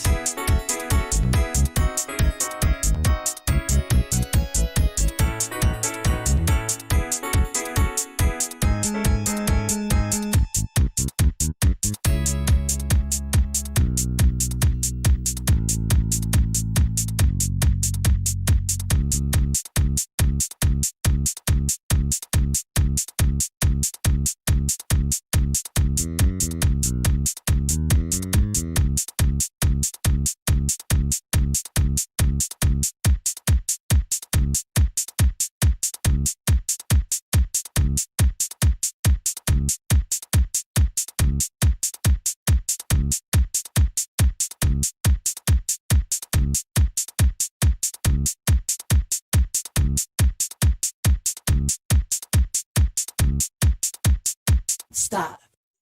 Hey, it's me again. I just wanted to say, in case you're just dropping in midway, that Nerd Night functions as a fundraiser for the Yokohama Theater Group, or YTG as it's known somewhere. And obviously, with things being shut down for COVID-19, things are a little tight for a nonprofit theater company. So if you want to, and I know a lot of us freelancers are kind of in a tight place because of everything having been shut down for so long, but if you can and you want to and you will, why don't you head over to ytg.jp, hit the support button, and there's a whole bunch of options there. Also a reminder, you can buy some lovely Nerd Night beakers. Those are always available, and we're happy to send them out to you since we're not in a position to sell them at the bar, obviously. All right, enjoy the rest of the show.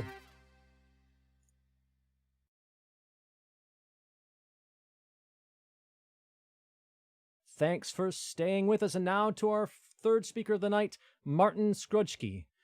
Martin is a postdoctoral researcher at RIKEN working in the field of mathematical geometry processing, data visualization, and mathematical art. His main jams are point sets, surface reconstruction, and cluster algorithms. And if those don't mean anything to you, don't worry. He'll hopefully explain some of that now in his talk. Martin also has a first-degree black belt in Aikido, and you can find him on Twitter at MSMathComputer2. Without further ado, let's throw down into the world of math with Martin. And robots, right? Robots. Thunderous virtual applause. Hi, everyone. Good evening to those listening in from Japan, and good day, I guess, from those friends and family from Germany, and good morning to all those friends and colleagues in the US listening in. Let me share my screen and let's get right into it. So today I'm going to talk to you a little bit about how robots perceive things, how robots perceive things visually, how they can see and recognize stuff. I should say that most of this is joint work with colleagues from Freie Universität Berlin, namely Sunil Kumar-Yadav and Erik Zimmermann. Let me first maybe tell you a little bit who's talking to you right now. So my name is Martin Skrodzki, and Berlin gives you a clue as to where I'm from. I'm from Germany. Here you see Germany, and this is where I'm from. It's a town in the west of Germany called Gelsenkirchen, really only known for its soccer team and virtually nothing else. And I studied, well, a couple of kilometers away, about 50 kilometers away in Dortmund at Technical University in Dortmund, where I studied computer science and mathematics. After that, I was a little bit exhausted, so I took some time off. Well, not really. I went studying, but I went studying abroad at Texas A&M International University down in Laredo, Texas, right at the Rio Grande, where I studied mathematics again, and continued that at Freie Universität Berlin, where I got my master's in math and also stuck around to get a PhD in math. So most of what I'm going to tell you today is from that time, getting my PhD, and from some research we conducted afterwards. After the PhD, I quickly jumped back to the States again, to Brown University for a quick postdoc, and currently I'm at the RIKEN Research Institute in Wako, Saitama, Japan, where I'm for my second postdoc in the interdisciplinary theoretical and experimental mathematics and sciences group. All right, so without further ado, let's get into today's topic. And let me first tell you a little bit about the setup we are considering here.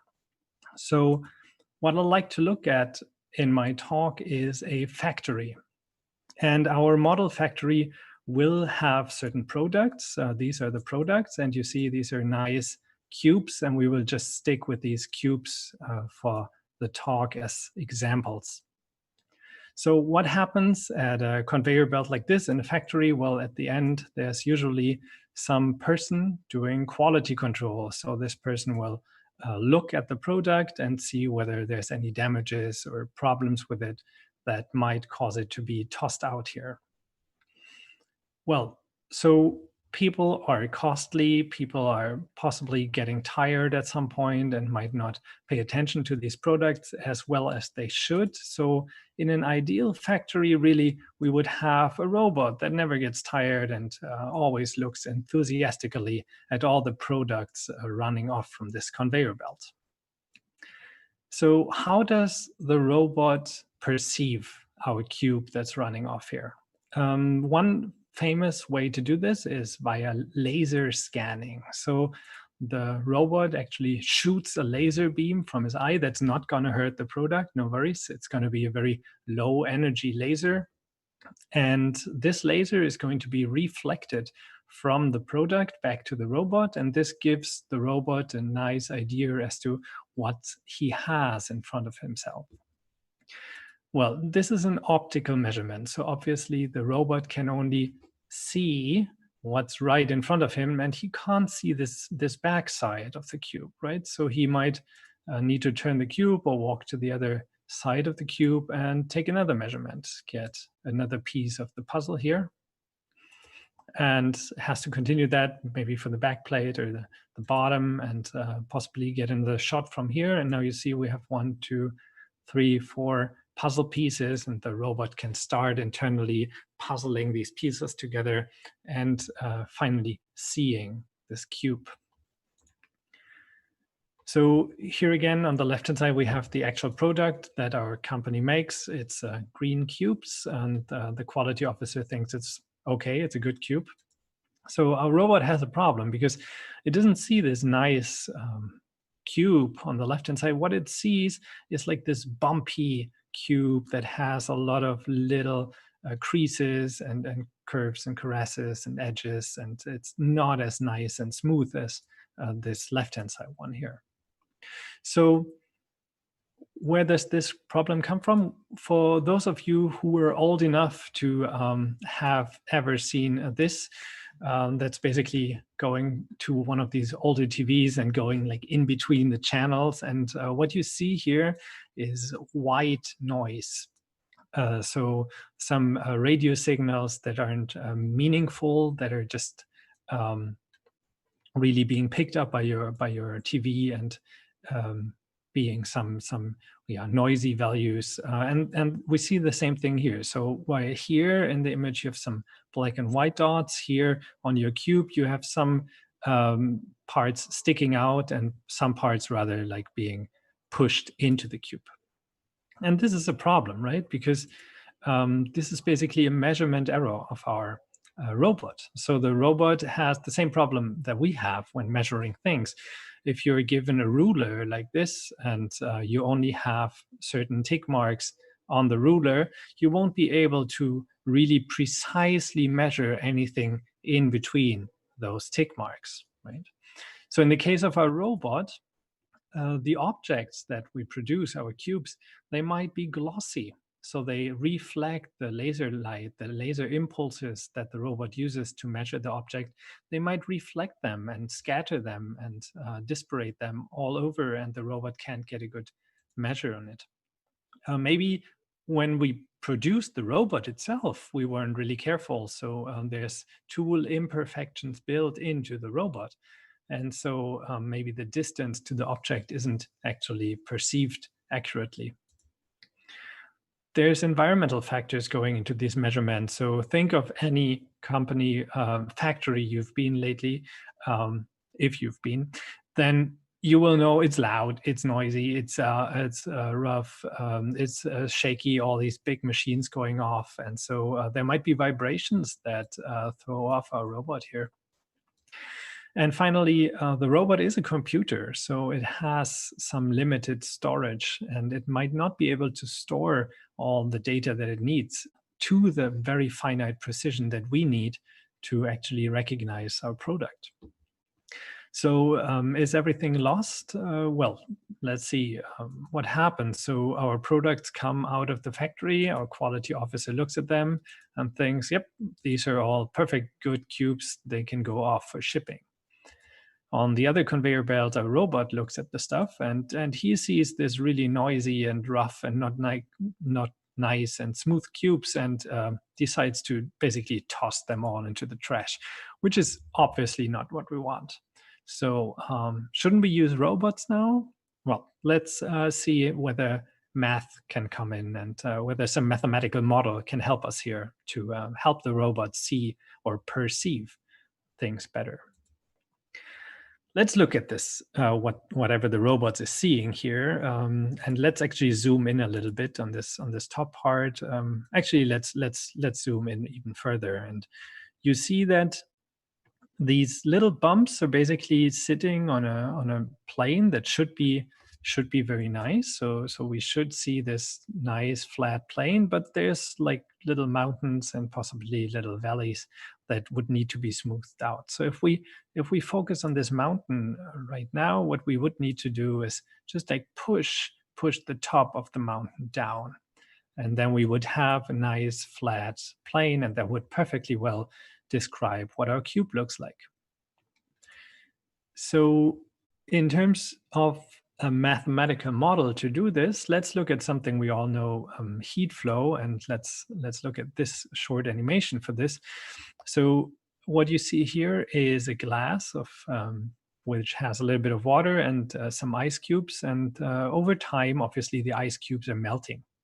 So the heat distribution in this glass of later water, first ice, is going to change, right? You will have very cold parts, the ice cubes. You will have very hot or warmer parts, rather, the water. But over time, everything sort of evens out, and you have one even heat distribution in the glass.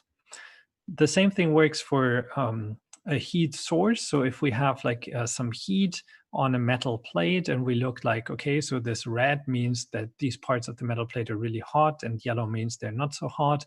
And when we wait a little bit, then we see that the heat dissipates into the medium.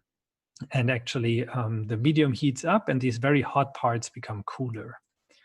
Don't be scared, just a little bit of math. So over time, t, we see that in all three, if we look at the three-dimensional equation, that in all three dimensions of space, x, y, and z, the heat dissipates. Let's look at this short movie just to give you another idea of what happens. So we start with a very uneven distribution of heat here. And as time goes by, this quickly evens out, and in your medium, the heat gets distributed very evenly.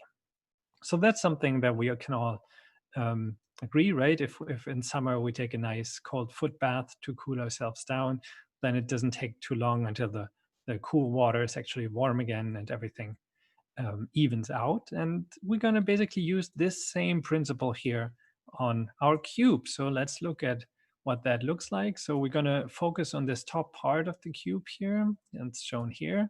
And let's basically run the same mathematical model, but now on this, whatever it is that the robot perceives. And we can see that these bumps that we saw are nicely evening out, right? So over time, the model is able to actually create a nice and flat plane out of whatever the robot saw there. Cool. So basically we're done, right? Yeah, let's just check for the cube. So this is what the robot saw, right? This is this bumpy and noisy cube. And let's run this algorithm that we came up with from physics, and it looks nice. Wait, something's going quite wrong there, right? First, it looks really nice. It's getting smoother and nicer, but then it doesn't stop. So somehow it almost goes all the way to become a ball. So what's happening here? Well, this physical model doesn't know that there's any such point as a point to stop at, which is the nice cube. So it just continues smoothing things even further, smoothing things out. And in particular, it smoothes these corners of the cube out really fast, right? You see these artifacts here. This is just a bunch of points crammed together that come from the corner of the cube. So in the end, instead of the nice cube that we would want to have that we see here, what we do have is this ball basically in the middle. So what does that mean for our robot on the conveyor belt? Well, we're standing there, the products are coming in, and the robot sees a ball, and this is definitely not a cube. So again, things go to the trash. Does that mean math has failed us? Maybe for this specific application, but yeah, let's see. We can probably find a workaround on this.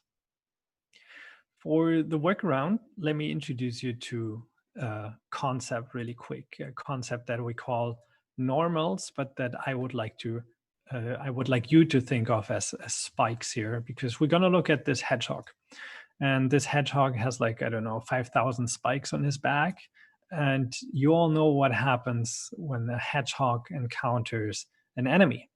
So the hedgehog curls up into a nice ball, and he has all these spikes sticking out perpendicular to him. And they're all pointing outward to fight off any enemy that tries to eat him in order to stay safe.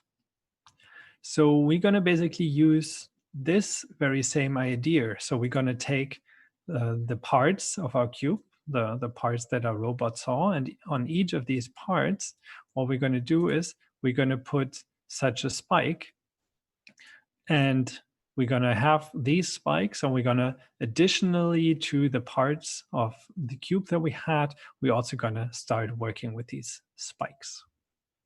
All right, so what does that look like? So here we have the actual product, and we have the actual normals or spikes that the product should have, right? So on top, they should all point upwards because it's a flat top. And then on this edge here, you will see them pointing off to the side because they can't decide whether they belong to the top or the side. And on the side, they should point off to the side again. And I guess you get the idea.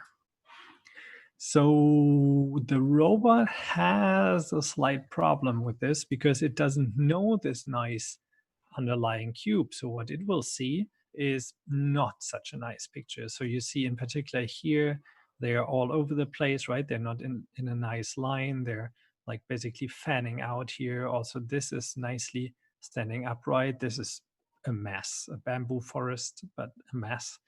So maybe a first thing we should do is get from here to this picture, and then we can deal with how to smooth our cube. So what we can do is we can do math, obviously. We can always do math, and we can take these spikes or these normals, and we can add some correcting term to them. and we can repeat this process, right? So we're gonna take them and we're gonna add something that tries to correct them, and we're gonna do this over and over again. And I'm gonna show you in this quick video what this looked like. So you see that in the beginning, it doesn't move as fast, but then quickly fast, it decides on where these normals should actually go. And in particular, if you look up here, it's really nicely pointing upwards after the iteration process. Also, you see that the cube itself that we can see here at the end is still not very smooth, right? It's still jaggedy, it's still noisy, it's still not nice, but the spikes are nice, right?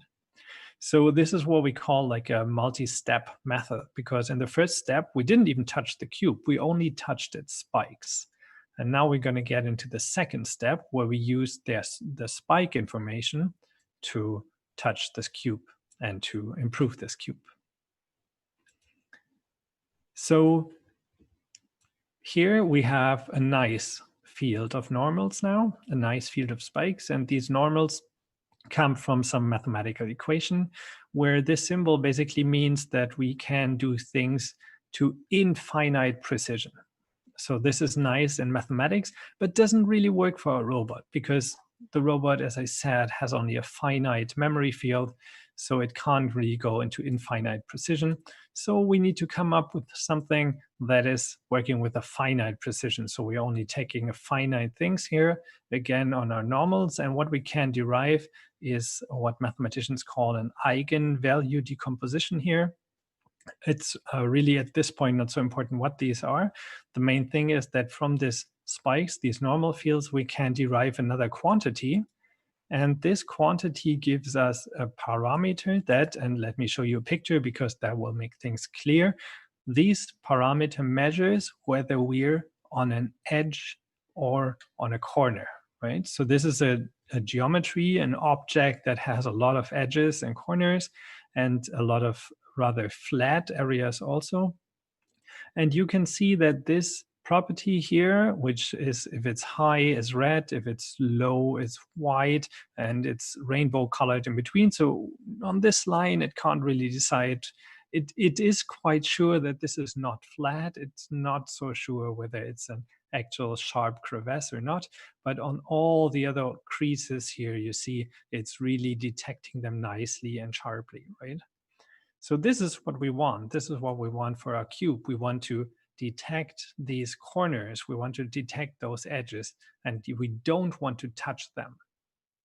So yeah, we got a nice recipe, right? We're going to take our cube. We already did improve its normal field. We already sorted out all these spikes. And now what we're going to do is we're going to say, okay, so as soon as these this measure detects a certain value, it shall stop doing anything and still do the same process we did before, this water cooling process. We should still do the same process on everything else, but keep those high values untouched. And let me show you what happens. So you see how the algorithm quickly goes through, and as soon as it found very high values along these creases and along the edges, it just stops working with them and only smoothes out the big planar parts. And this is exactly what we aim for, right?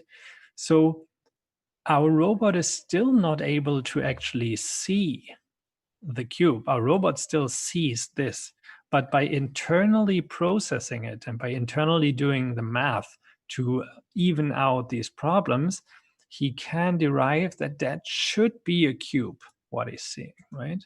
So now that our robot does this entire pipeline, the products start coming off. The robot thinks, oh, I know this is a cube.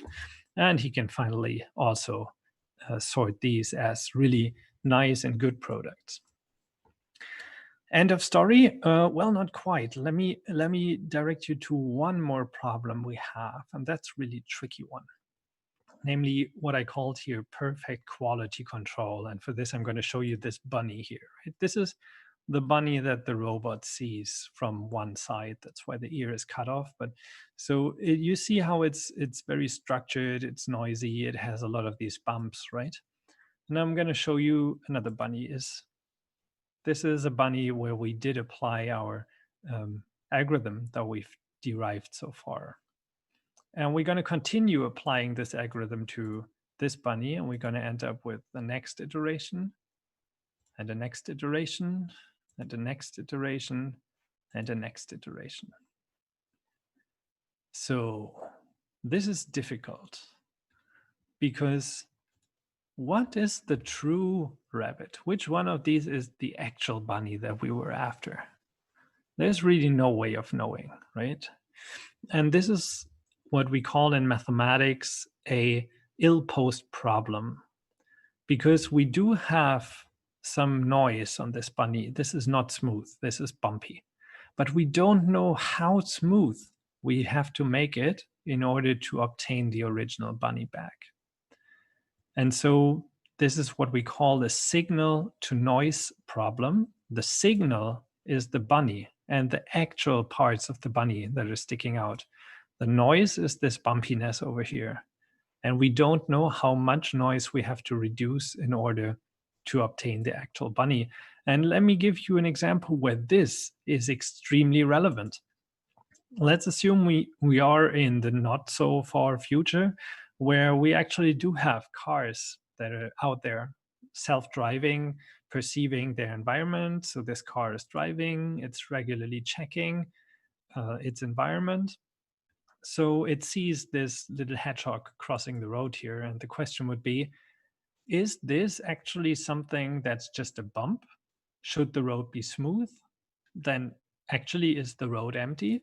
Or is this an actual object, right? So to what degree should the car smooth out the road? What should still be seen and what shouldn't? And that's an actual big ethical and research problem that we're facing right now. The whole thing today is a cautionary tale that I'm telling you. We have only looked at cubes, and obviously if I know that my factory is producing a cube, I can teach the robot way smarter things than this more general technique that I've presented to you. If I'm having a car, then I have what we call time-dependent information, because the car is driving and it gets not one view of the street, but a continuous update on the street. So that is more information that can be taken into account. And obviously, what I've shown you is a lower level method. It's based on first principles. So we only really work with the cube and maybe it spikes, but nothing else. So there's higher level methods for this in mathematics, but they still suffer from this very general problem of signal to noise ratio. Obviously, people are now very hyped of using machine learning for everything. And this is maybe not the best idea here, because humans we're really great at learning. We can do things called one-shot learning, where we're shown something and we immediately know what it is, and we are visually just awesome. We recognize things so fast if we're shown them. And I think this meme really sums up the situation that we're in right now. AI is just not at a point yet where we can trust it with anything that is not, in a way, heavily supervised. So as I said, it's a cautionary tale.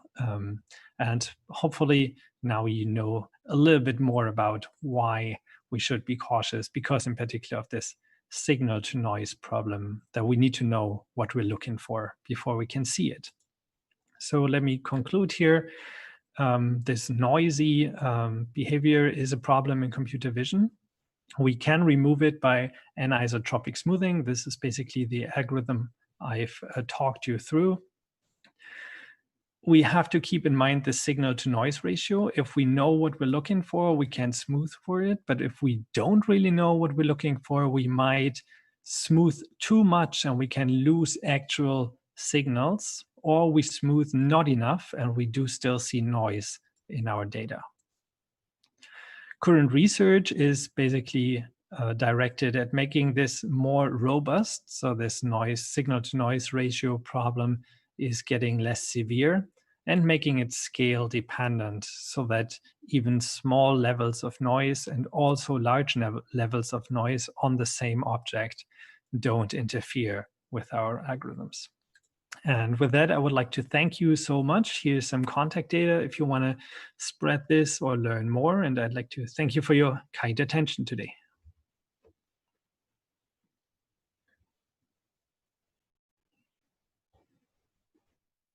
Yay! Thank you, Martin. So, wow. Whoop. All right, why don't you put your face back up so we can, yep, we can I see your stopped face. sharing, and here we are. There you are. Oh, I should put my video on so you're not just looking at a blank headshot of me. There we go. Although nobody else can see that. Sorry, everybody. I'm not fit for human eyes tonight, just robot eyes. So let's see if we have any questions. Surprisingly, Kim Jong-un has joined the chat. Kim Jong-un? On YouTube. Oh, wow. He says he finds himself deeply empathizing with the robot and wishing it can see the bunny better.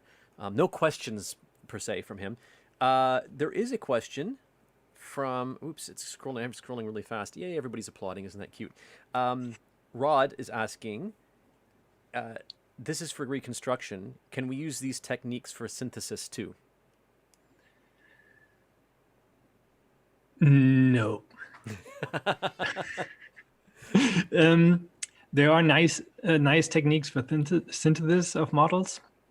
The problem with this one is that it really only works on points that are there, right? So what I've shown you is that you take a bunch of points and you move them into place. So it cannot create things out of the blue. If it's not given points, it can't create things. What you could do is you could create a random set of points, a random geometry, and then run the algorithm on this to basically smooth it out and polish it a little bit and make it nicer. But then the synthesis step would be this creation of a random model rather than the smoothing that I've shown you. But there are nice stuff. There's nice stuff out there for synthesis, also based on machine learning, where people sample the high-dimensional space and stuff. But that's sort of a different aspect here. That's fine. We do a lot of wandering around people's expertise in these Q&As. Sometimes, oh, Don's question just scrolled off the screen. He has a question for you. If you adjust the normals, don't you automatically adjust the surfaces the normals come from? No, actually, the normals are, you have to imagine that the normal is sitting on the surface, and we start off with normals that are like completely perpendicular to the surface. This is our guess. But since our surface is like super cranky and noisy, all the normals are pointing all over the place, right? So what we're now gonna do is we're gonna adjust the normals, and we're gonna allow them to be not perpendicular to the surface anymore, right? So we only start off with normals that are perpendicular, and then when we adjust them, we allow them to have basically any angle that they want to.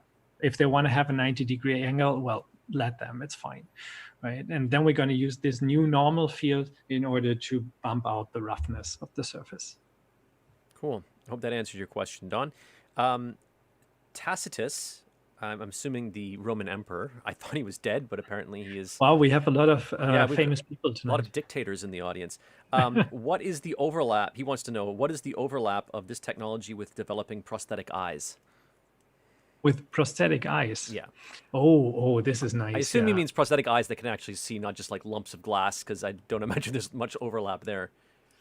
Yeah, so with our eyes, obviously, so what I've been talking about tonight is a three-dimensional perception, right? Because the robot actually has a sense of the three-dimensional geometry of the cube, while our eyes are basically just a two-dimensional projection. So we also see a three-dimensional world, but we don't really see it. We infer the three-dimensional information by having two eyes and looking at like different, slightly different angles at things. We have tricks like parallax So we have this two-dimensional world, but we can still surprisingly apply some of these techniques because there are things in the world that we want to see that are slightly more important than anything else, right? If you're walking through a door, it's really not so important that you see like the door itself.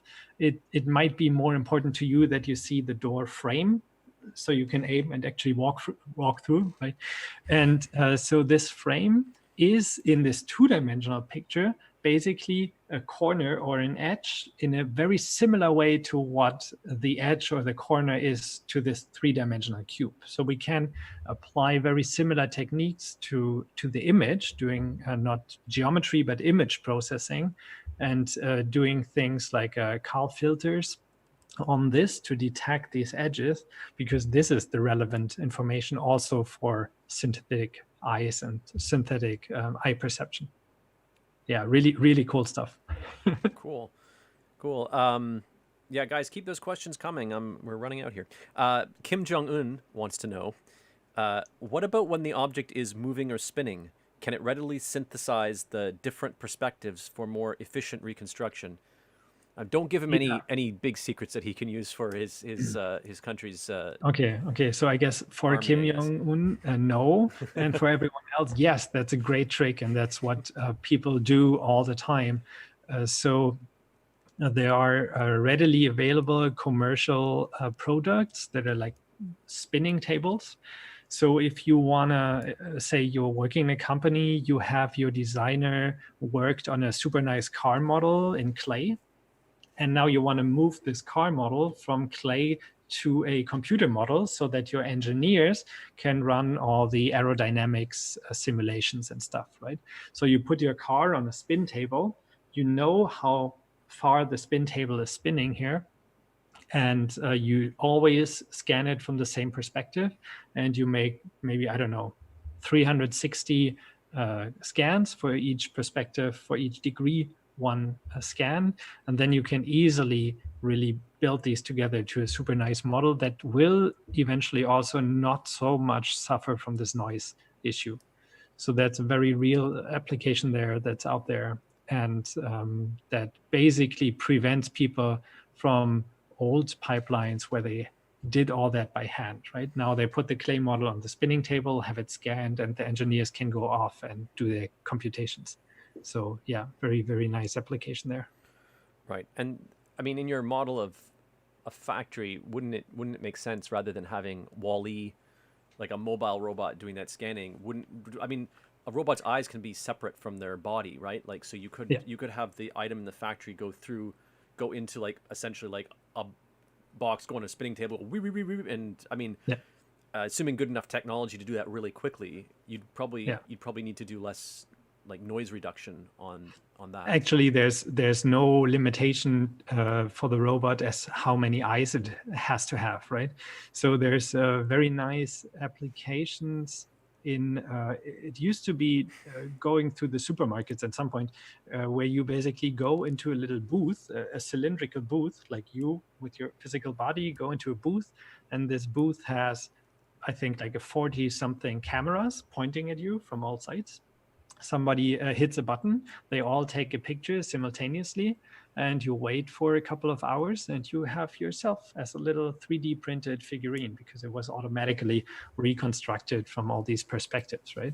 So that's obviously in a factory setup a way more meaningful way to scan things by just putting a shitload of cameras from all perspectives, rather than having one poor robot have to walk all around the object. Right. I mean, of course, you can't do that with an autonomous vehicle. So, sure, because you can't say, okay, if you want to cross the street here, you need to walk through this giant thing and get spun around, and and obviously, this depends on the size of what you're scanning, right? Yeah.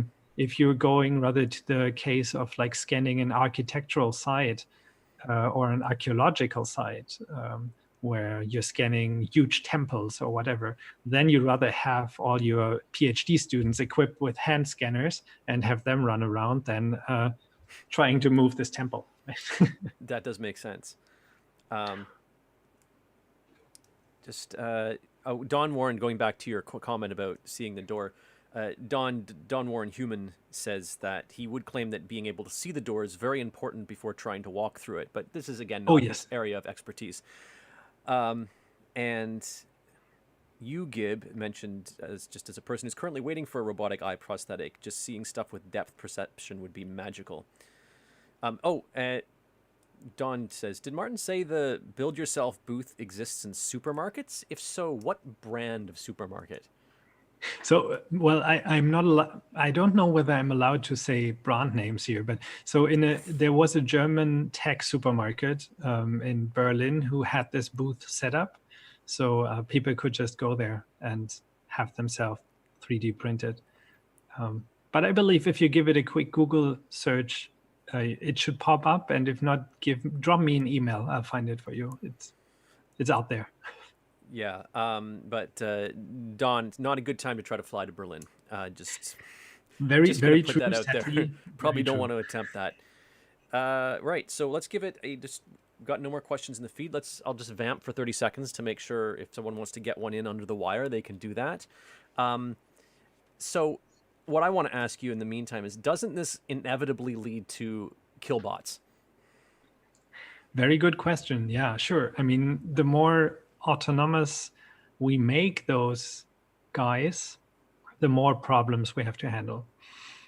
And I think we're at, in a way, a crucial point here, because clearly, and I try to say this with this meme I showed, we are not at a point yet where we have those. But as with so much emerging technology, we don't know as to when we will be there. So what I think is really necessary is, on the one hand side, that we have these discussions and that we have them in an informed way, so that we all understand what's the limitations and what's the problems. And again, I'd like to take a step back here, and we don't even have to go to these killbots, because we already have self-driving cars. And if you look at the Uber incidents in the States a couple of years ago, it's a type of then we already have. Pardon? It's a type of killbot, really. Yeah. I mean, it was a self-driving car that killed someone, right? And this was all because of the people trusting the perception of the car to prevent these accidents, and it didn't. The car didn't perceive the person because it was driving through a dark area. It couldn't get the visuals it needed, and so it tragically hit a bystander. And so we just have to acknowledge that while this machine learning techniques, while computer vision is great and powerful and awesome, it's not the solution to everything, and we can't treat it as a black box system. We really have to dig in deeper and understand it. And then only if we understand it and dug deep enough, we also understand like how to prevent these accidents, and ultimately also prevent robots that run around shooting us, or I don't know. Right. Although, I mean, the problem is killbots can be designed to be killbots, of course, as opposed to accidental killbots. Maggie answered my plea for help earlier for questions, and she says, hello, brother. How much more difficult is it to scan things in 3D compared to 2D? Sitting on a project with photogrammetry right now. Oh, yeah. So photogrammetry would be that what I described earlier, where you have a bunch of cameras taking a picture, and then from this 2D pictures, you infer the 3D object, or the 3D geometry, in that case, the person that you want to print. Yeah, that is... so if you have specific 3D scanning technology, that's obviously better. There's, if you look at what the prototypes of self-driving cars are equipped with nowadays, what they do is they have a combination, right? They do have the cameras, but these cameras are there basically for a sanity check. The actual three-dimensional perception is done via LiDAR, light detection and ranging, like radar, but with light. And I think if you really want like a high resolution image of something, you want to go to like a laser scanner, a LiDAR scanner, something that you have under really good controlled circumstances, and only use your camera for RGB data, like to give it a color at the end, or as a sanity check that you don't pick up things that are clearly not there in the color image, right? So you can like balance the noise again a little bit with the color, but in general, photogrammetry is inferior to these other techniques. I see. So I'm just going to jump back to the killbots, not specifically the killbots, but you mentioned. So I mean, obviously, this brings in ethics questions because you're saying, well, you know, we're going to solve these problems so that, you know, say cars don't kill people. But if you're in a, you know, going back to the trolley problem, you know, if how does a car make a decision, and who decides that? And I know this is not your area of expertise, but the fact is, you know, when do we bring in? Who do we bring in, and when? At what point do we need to bring them in? Do we need to wait until the technology is there, or should they be involved now? I think we should start now because, as you said, we already know the questions that are troublesome. So for people who are not familiar, maybe the trolley problem is when you have your self-driving train going down a track, and it can either make the decision of going off the track and killing possibly one person on the side track, but saving everyone else, or going down a broken bridge and killing everyone. So should this decision be made, and on what standards? And so we know the question, we know the ethical problems that are there, and we already know the implications. So we really should start this discussion now. And my impression is that people are doing this. There's tons of groups that are looking at artificial intelligence in military applications that might not actually be off, that are currently definitely developed. So we have to have this discussion now, and we have to start yesterday, basically, and try to find some regulations against it. Because as you said, once the technology is out there, someone will build it, unless we find a higher power way to prevent it or to outlaw it. Yeah, I mean, if I can just make a really sort of, I'm just going to pull that trolley problem back, and just like the obvious one is if you're driving like some kind of self-driving car, let's call it a Schmessla, and the decision is, you know, the car's in a position where it has to decide, oh, I'm going to hit the pedestrian, or I'm going to swerve into this brick wall and possibly kill the driver.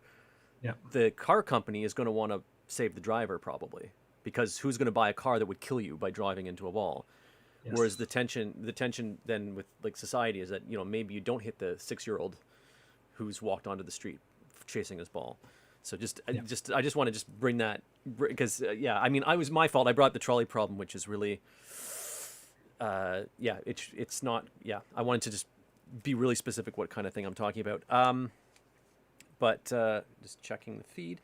Yeah, I mean, I guess that's why, as Melvin says in the YouTube chat, why any major tech company needs to hire philosophers and ethicists. So finally, those poor fuckers with philosophy degrees can get jobs at tech companies. Look at this. Yep, there's an application. What a world we've created. And the best thing is, I'm not even sure there's a solution to all these problems. So these guys have got like jobs for life. There's definitely not. But it's super interesting to look at all these very basic questions that are suddenly arising. Like, to what extent does artificial intelligence understand things, right? Like, to what extent did my robot understand that there's a cube? Well, and it's just quite fascinating to consider. Yeah, and is it worse to have a human kill someone with a car than to have the car kill someone with a car? I mean, yeah. Oh, definitely. Yeah. I mean, yeah. There's just mind blowing. Boom. Sorry, we're off the math topic. I'm really sorry about that. Every time it's fine. Someone it's comes all to connected. Nerd Night and talks about technologies, a lot of times my questions go to the ethical part. Yeah. So unless anyone else wants to pop in a question, just quickly Okay, I'll ask one more question just to give them time. What do you think? What is your best guess at the timeline for? Let's assume the ethics questions are handled in a way that lets these things go on the road. What do you think, technologically speaking, is the timeline on these things? I guess, because I mean, this is quite messy. I guess, yeah. There's a twofold answer. If we wanted to have a self-driving car out there, we could, like, now. The point is that it would probably be not very safe. Let me tell you the story of, I think it was a British car company. They trained their car by like driving it around, and so basically the driver was driving and the car was observing the driver and thereby learning. So it was classical reinforcement learning. The driver told the car what to do, and the car was really well, right? It behaved awesome on the road. It was extremely safe, statistically great. And then they let it drive for a while. It was surpassing all expectations until it came to a bridge. And it drove onto this bridge and completely freaked out, like started to almost drive off the bridge, and the driver had to like make an emergency brake, and it almost killed the test driver. And so people were looking into like, what happened? Like, this car behaved so nicely. Why did it freak out on this bridge? And they found out why. The car learned that when driving, it's really good if you have grass on one side or the other, because that means you're staying on the road.